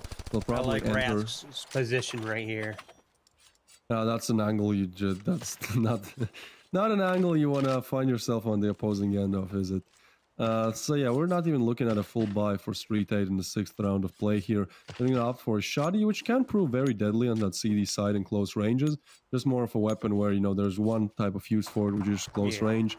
And if that doesn't work out, then you have to play medium to long range. You're pretty much dead, or you can, just use your USB. They'll probably be better in long range. But yeah, HorizoN, they are on full buy, and they're looking to finish off with this started on Zone 9. They also have very good round balance. Not very good, but they have good round balance, so it shouldn't be that hard for them to do it. Rask, once again, huge things asked from me. Does get one, and he's looking for the second. Gets a pre-fire almost, but freeze, and he's just better. Necro eliminates Floodzer as well, and with Exice besting not broken. This is a 2v4 underway, and since Mysterio didn't get to use that shotgun close range, now he has to use it long range, and I feel like they might be debating, like, do they even want to do it? As you can see, like, he's using that USB in the long range because, like, shoddy is just not ideal, not optimal for it. Yeah, he might even just save here, but I think his noise being made now he's definitely heard, and so you might not even be able to save a shotgun. That's not something you want to find yourself in. Yeah, these opportunities right now are not the best. Prime example, rifle versus shotgun. I think Mysterio, he might have actually tried to do some very big brain play there by shooting. Like, I think he shot once to kind of get his opponents to know where he is, so they actually peek him, and then, he expected to kind of maybe get the kill with the shotgun, but, he does get a hit marker, but no hit, no actual kill. And so HorizoN are up to 4. And we have to remember, HorizoN won the first game 10-7, so they're actually up on 7 if you look at like both games. So they only technically need 3 more rounds to actually, close it out and win it, or at least draw it. So yeah, things are just looking very good on HorizoN's side of things. They're also on the T side. So Necro taking down SLV. This is just a shutout. STREETEIGHT. I mean, I believe they might be able to come back, but it could be just, too late. It most likely will be too late, even if they do the comeback. It's the same thing that happened on Zone 9. Seems like when the tensions really get high, they start to play, but they need to start to do it quicker. They at least need to take this round. Then it's, up for debate if HorizoN actually take this best of 2. Yeah, this is looking interesting. Let's see. Not so sure HorizoN should actually go for the B bomb site, though. I'm looking. I can't really tell who that is. Ooh. He was giving away his position, that's for sure. Has been planted. And that smoke comes in at the perfect time. Are not getting any way back into this round. Like, literally everything is set up for him to fail and for him to die here. Does maneuver around the smoke, but so many different angles to check. That B bomb site is so hard to retake. Oh, he chose the absolute worst time to turn around. Yeah, this just seems like it's written in the stars for HorizoN. Like, they were better on Zone 9, and they're making the same case here on Rust. And again, they're only 2 rounds away from actually drawing and 3 rounds away from winning this best of 2, because based off round balance, that's the way it goes. So, Oh yeah. my, I just saw This is- 3 shotguns pop up on Street 8 side. I mean, that's the best they can do in this situation. Why that as a... Ooh. Envy with a nade kill on Mysterio. They gotta force, they gotta do as much as they can in this round. It's pretty much the last, or one of the last rounds for them. So, you know, they are gonna try to at least do something, but I suspect, again, please, Caster's Curse, don't ruin me. I suspect that HorizoN have already won, at least mentally. That was interesting. Yeah, I agree with the mentally part. Well, I mean, of course, Raz gets a headshot, and another one from Exercise. So HorizoN, yeah, they're looking to win this round. Now, Raz did retrieve an AK, so, you know, there's at least something to be used here. 2 AKs, actually, and a smoke grenade, but it doesn't look too good, although Rask is eliminating one, so SLV will move in, but they're both moving in from the same direction, and I mean, both players are expecting it. They're actually playing it very aggressively here. Not quite sure if they'll be able to spot them. They are. RevialGG does find one, but oh, Rask! Of course he finds the frag, of course. I have no idea how these Caster's courses are working, but they are. So, STREETEIGHT, they actually take a round. They had no business in winning. 3 shotguns and 2 pistols. Somehow, we now have a fully bought, fully armored, fully rifled, full of utilities team on the side of HorizoN. So, yeah, a little bit closer. I mean, this is the final round of the first half, so, you know, would be great for STREETEIGHT if they actually want to win to take it, but what could be great for you is a free skin if you get on this promo code fast enough. Be quick, type it in, and there's a chance you get a skin. Yeah, first come, first serve, so if you're not fast enough, it will pop up as in this is an invalid code now.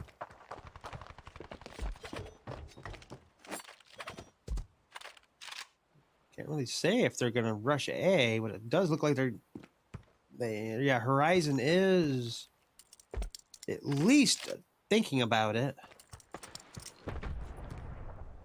Yeah, it looks like they're slowly grouping up towards that A side of things, but honestly they have Lurker, that being Envy, and if Envy gets any openers or any info about perhaps rotations from the B side, then they might go B as well. Now they are throwing their exec, so seems like A is the point of contention here, but we will see. We will see. I mean, yeah, okay, never mind. Now it's safe. Now it's safe. I'm not sure what STREETEIGHT are doing though. There is no reason for them to go B, but actually they are pushing the 3rd player towards that B side of things here. And I mean, this just makes it so much easier for HorizoN to at least entry, you know, plant the bomb. We'll see how far they can get. And that's actually a good angle by Flodzer. Oh no, Flodzer! Oh. He gets 2 through the smoke. That is very big. He does take a nade straight to his face, but I mean, it's hard to do anything with a nade when somebody gets a double on the other side, so... Yeah, this would be HorizoN, a time for Broken and Rask to come on over to A. Oh, but you know what? HorizoN straight back up. So just not bending, not breaking. Making sure that they, you know, go out to do their best. Now, time is running a little bit low, but STREETEIGHT is kind of smoked off, and that is just pushing through smoke. Okay, I mean, it does work out for not broken, but good trade. Or now Exai's the only one left alive. He does spot one, and now 1v1 situation. The smoke fades. It seems like he knows where the last player could be, but not broken. He's just quicker, so he completes his double, and Exai. So that's STREETEIGHT on 4. As soon as I said that, this is looking like HorizoN's game any day of the week. Somehow STREETEIGHT are able to, you know, at least pull back some rounds. So we'll see how it goes once we actually switch over, and we'll see STREETEIGHT on the T side. But yeah, so far, seems like HorizoN are the more dominant team. But I mean, again, STREETEIGHT completing that mid-game comeback here. Yeah, and the way these kills, assists, and deaths look, it doesn't look like anyone's running away from anybody. The dynamic with Necro and Rise, though, both at 10.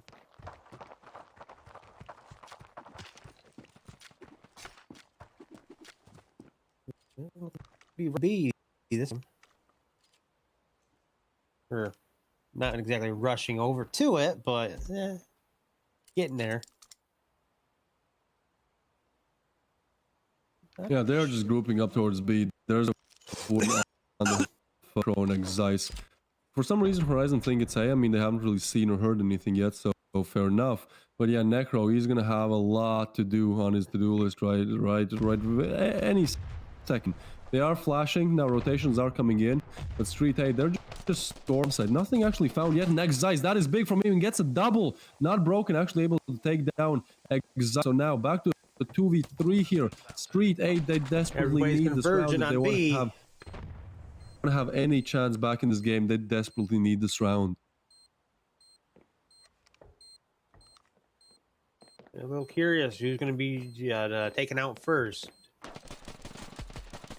Mysterio seems like he almost is, but actually Envy and RevialGG, they're just better. So HorizoN, they're gonna take the pistol, and with this, okay, with this they win the game. All right, that's not. It hasn't yet happened. They still need one more round to draw, two more to actually win the best of two. But they won the pistol. Now they're gonna be able to buy up. STREETEIGHT might even force here, but STREETEIGHT needs 6 rounds pretty much in a row if they want a chance at winning this. HorizoN, they can just chill. They can literally try out different strategies, just try out different things. But honestly, based off round balance, they only need 1 more round to draw and 2 more to take this. So yeah, I'm calling it right here, right now. HorizoN, they're just looking so much better. But I'm open for suggestions. I'm open for STREETEIGHT proving me wrong. Let's see how that goes. Yeah, I'm not sure why, but I'm hoping for a draw. Interesting in terms of the group placements, then I think that would really throw some things off kilter. So we'll see how that one goes in terms of drawing, but still, draw is very hard for STREETEIGHT to do here. Yeah, but it is possible. Just like Envy with triple. Very surprising right now. Seems like we've had Envy in our coming out of our mouths more than anybody in this match, in these matches so far. When it comes to the actual decent plays.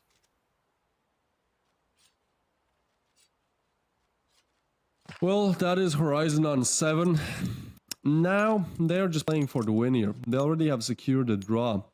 So even if STREETEIGHT wins 6 rounds in a row here, it's a draw. If HorizoN win 1 more out of these remaining, however many rounds there are, 9 out of these remaining 9 rounds, even if STREETEIGHT win 1, the best of 2. So, well, I wouldn't want to be on STREETEIGHT's side right now. HorizoN, they're just doing the standard stuff. They're not going for any crazy peaks, pushes, not really anything too out of the ordinary here. They're just holding their angles. They know that they're going to eventually get pushed on either A or B. And I mean, Caruso, he doesn't even nade to his face. So that is something. That's definitely the best start you could hope for if you're STREETEIGHT. Now, 2 nades actually flying in, but nobody even close there. But STREETEIGHT, they are quite in this. Now they're trying to clear their angles, but, with even with Caruso being down, it seems like they're just not sure if they want to hit A or B. They don't know yet. It's just... At this point, indecision is your worst nightmare. Yeah, I mean, there's still a minute left on clock, so it's not like, they have to go right now, but they do have to go, sometime in the next, 30 seconds, I'd say, to have a fair chance at planting the bomb and clearing out the bomb site. So, yeah, they are grouping up towards A, and I mean, there's going to be a big battle. 3v5 potentially coming on as Exice is staying strong on that B bomb side of things. And I mean, let's see what Mysterio is able to do. He has 15,000 kills on that AK, so, we'll see how many more he can find and add to that stat track. Looks like 0 is the answer, as RevialGG and Envy shut him down. So now a 3v3, but not broken, comes in big with the refrag there. That's what they need. Now, all CT players are shut out of the site, and they're getting smoked off as well. So it's going to be hard for HorizoN to find their stride, find their back, find themselves back into this round. Seems like STREETEIGHT, at least they want to win this one. So Exice does get 1, but there's only MP7 to his name. His position is known. He is going to push in, spot 1 player, get the kill. Oh no, not like this. Not like this, STREETEIGHT. Oh, so close. They are able to get it, but that was a little bit too close. Just a little bit too close. Not broken was flashed as well, so... Yeah, if he took that out, they start screaming. Yeah, STREETEIGHT, they do get the 5th, but I mean... all right, let's see. if they're able to get 5 more in a row. If not, HorizoN have won. They've already drawn here. Yep. I really don't want to put a curse on anybody, but I am expecting to see at least triple from RevialGG right there. Let's see, can he make it 4 kills though? And yes, might be able to actually. Not sure though. Counter-terrorists win. You know what? Actually, in terms of there it kills, it's interesting to see that RevialGG was really going crazy on Zone 9. I believe he had 20 or more kills. Now he's letting his teammates kind of take the wheel here, and that's good. Like, here we can see very good double from him. And then the nade chuck, you know, to finish things off. Oh, that is just beautiful. Actually, that wasn't a nade kill. He got the rifle. But if he didn't get the rifle, I'm pretty sure that nade would have taken it.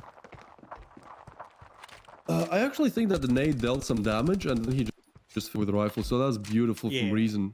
But in terms of fragging, like, it's great to see that everyone HorizoN can perform, right? Like the players who were maybe doing great, who we said were getting carried on the first map, now they are showing up. So that is very great to see. And Carousel, this is what I'm talking about. They're just showing up. HorizoN completely annihilates everyone going down. So a 9-5 scoreline. I mean, yeah, there's GG's, good game, fun to watch. HorizoN, now they're just looking for, you know, the kind of doing digital stuff, you know, they're just doing the bureaucratic stuff, but there's not really any question about who's won because, well, off of round balance, HorizoN are there. So HorizoN, I mean, I don't want to congratulate them early with this round or 2 more, but they've won all of their maps in the group stage so far. So they have applied 100% for the grand finals. Now the question will be, which other team in Group B goes to the finals? STREETEIGHT definitely have a chance, but then there's also Lycoris and Luxury, so yeah, we'll see how things go here.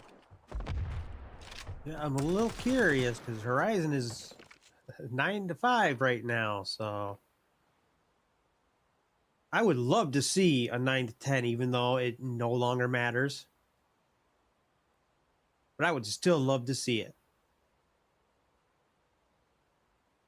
Well, I'm not quite sure that that's gonna happen. Like it's possible, it definitely is possible, but with the way how they really need only 1 more, and it's just looking so solid for them right now. Now there is a slower approach to this game here, so I don't know, maybe at least something.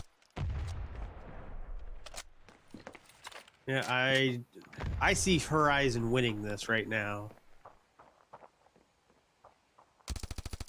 I put my curse on HorizoN.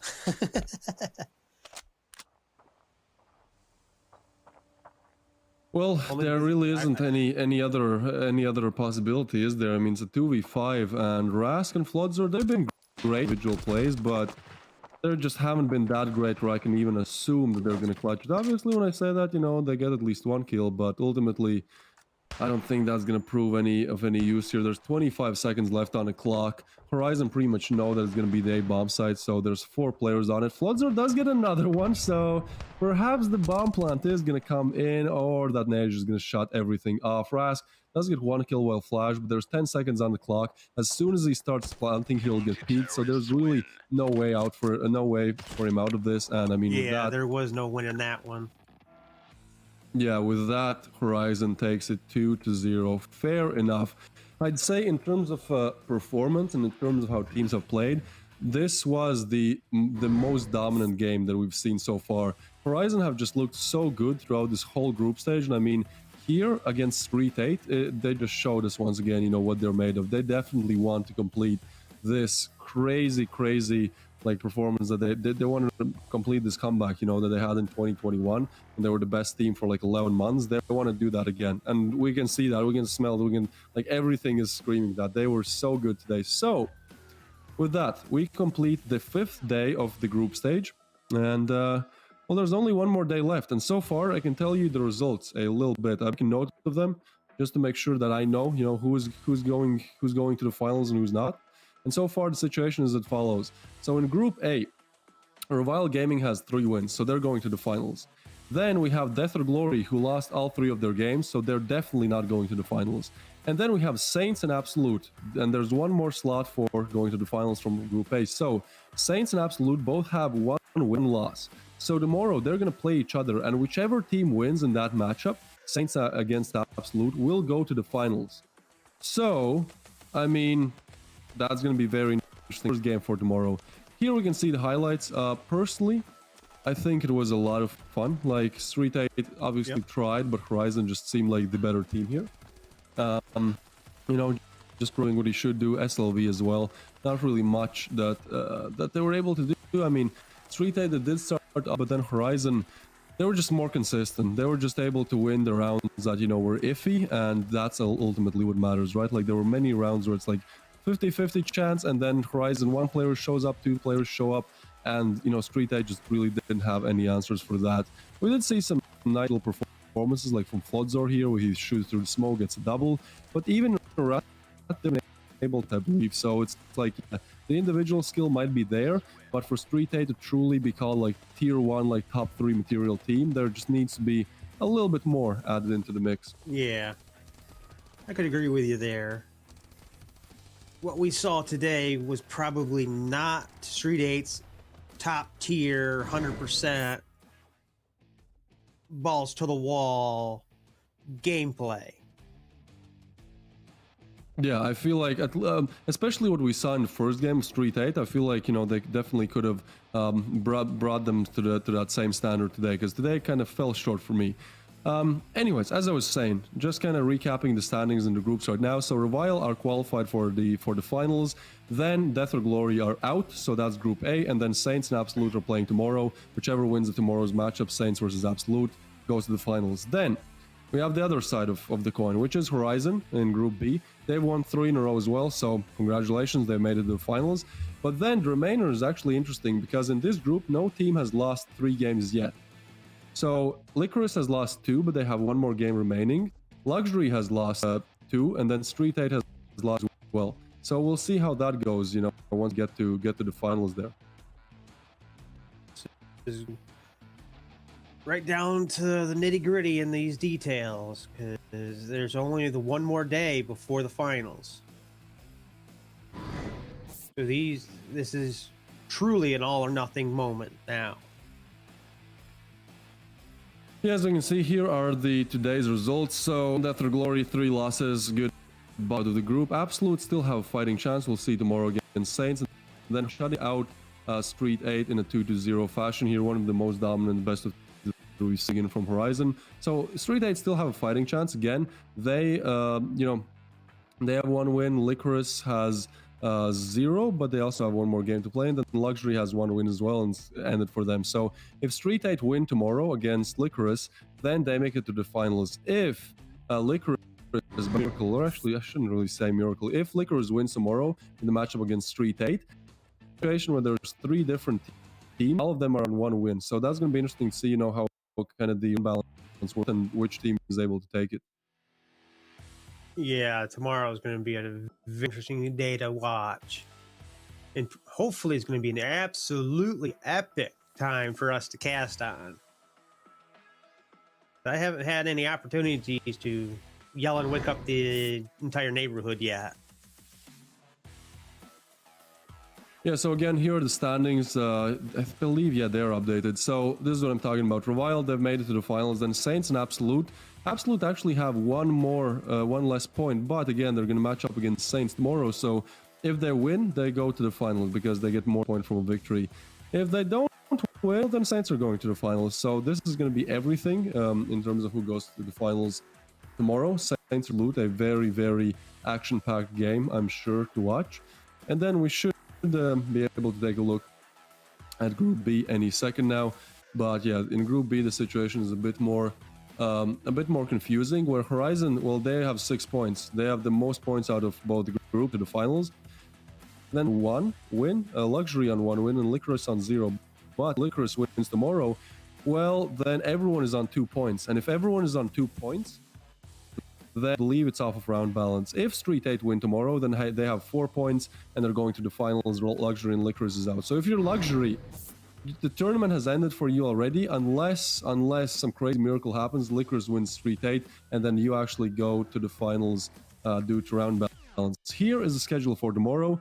Again, this is going to be 2 of our last group stage best of 2s. They're going to be at 2 p.m. and then 4 p.m. CET. Again, you can type in Google like 2 p.m. CET and it spits out what time it is for you.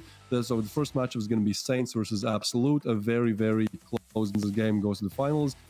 And then we're going to have Street 8 versus Lycoris. And again, the situation there is a little bit more confusing, but nevertheless, it should be a very interesting game to watch. Yeah, I'm expecting a very, very close games on both of them. Yep, most definitely. But I mean, only time will tell. Unfortunately, or fortunately, I would say unfortunately, this is it for today. And we will be back tomorrow with the aforementioned game, with the before mentioned games. So, be ready for that tomorrow. Again, check the times, write them down, make sure you show up. But that's going to conclude today. As always, it's been a pleasure to cast with you, DB, and we'll see you tomorrow. Pleasure with you too. See y'all tomorrow.